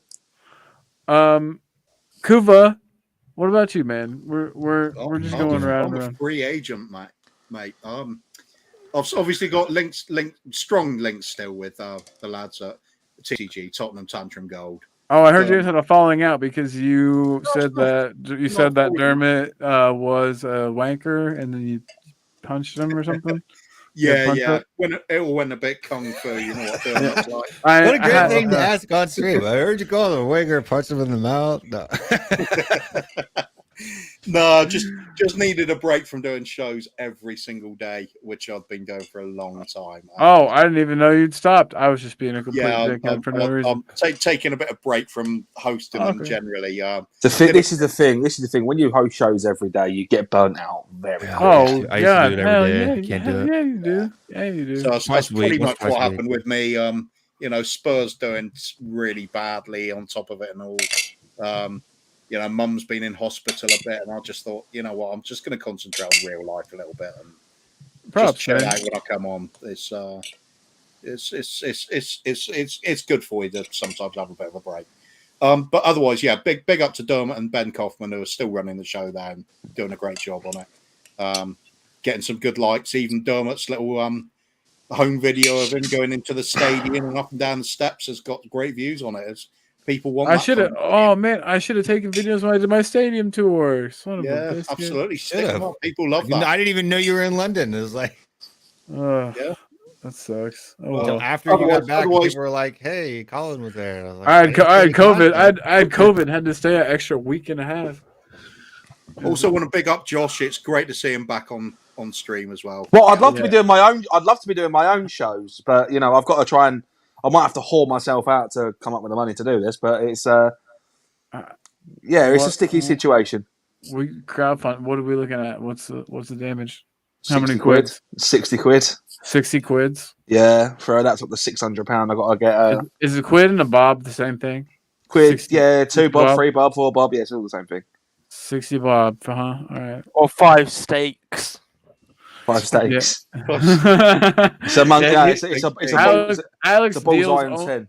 Alex deals only in steaks. He's in the bartering kind of system. It's a bullseye and 10 if you want to be cockney about it. Oh shit! Damn, I've never even heard it like that before. Okay, well, 60 bob. We'll get something going. I think I might be able to do like a telethon. You know, like Jerry Lewis telethon. Do you guys are you aware of that over in England? I think I might. The fundraiser of a steak song. There's this guy, Jerry Lewis. He might, it's like what you did, but it's cheesier, and I'd be wearing a suit, and I would be calling. There's a lot of phone calls involved, and I think we could call enough people and get them to donate. I think we get your 60 bob in no time. I think you know how well it was going when you were waxing your legs for charity, Josh. Should I just shave my head again and just hope for donos? All I'm saying is, yes, Danny Kiriako and I will probably chip in again if you're going to wax your armpits this time. Oh baby, do you have a treasure? Do you have a treasure trail? You got a treasure trail between the belly button. How much money can we raise for Josh's laptop? Let's find out. I bet oh my god, can we host it on my channel? Part 2 of destroying Josh for money. Yeah, I'll shave my eyebrows off for 100 quid. This is how the show Jackass got started, everybody, and now we're here. But okay. So everyone, you think I'm joking? There you go. Danny said it as well. 1,000%. $1,000,000%. $1,000,000%. This is the only fans like torture. Wax the armpits. Wax them. Like I said, I'll shave my eyebrows. How much is needed, Josh? He said he'll shave his eyebrows off. How much is needed? 60 quid. I'll do 30 if Danny does, but you've got to put it on air, obviously. 30 for each armpit. Put it on my channel. 30 per armpit. It's got to be both sides. That's right. I'll pay for the wax if you do it on my channel. You need to get yourself a nice tank top, kind of like one of those wrestling ones, Josh, with the hang on 2 seconds. Tash, right? Tash, he's telling his lady about it. Have we got any wax strips left? Fuck. I'll get. How much are they? No, you gotta get yourself one of those. Get one of those wrestling tank tops, right? And then you got up there, you got your arms here, and then you just say, once we hit 30 quid in the bank, then you rip one, right? So you got the wax on there, you put the wax on one. Chip in if you shave the word Conte into your head. Gets the word 15, 20 pounds. You start putting the wax on there. When it hits 30, just and now you got another left one. Go. You get it in no time. I think it's a really good idea, and I do think you get that $60. I want to play Football Manager on stream again, man. This is really pain in the ass. Aaron's still here. Nice to hear from you, buddy. Steve O. Josh, yeah, Steve O. Josh. All right, well, we're gonna plan this. I would be thrilled if I to host to help. You helped me when I did my hot chip challenge, so I figure maybe I can help you with your armpit thing. What would you say is a suitable amount of howling in agony time between armpits?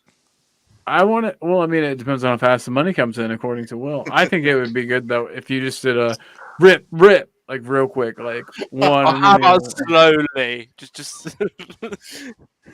Ooh, just like peel it off. All this to replace a fan for a laptop. It's not even going to a fucking charity or anything. I like how we're still to a charity. Yeah. And this has not become Spurs related, so I'm going to end the show, everyone. It's been great visiting. It is Spurs related. And yes, Josh's armpits are definitely Spurs related. Big love to everyone. Subscribe if you haven't subscribed. Subscribe to all of these channels, and just be good to yourselves. I love Harry Kane. I'm gonna play us out with an oldie but a goodie.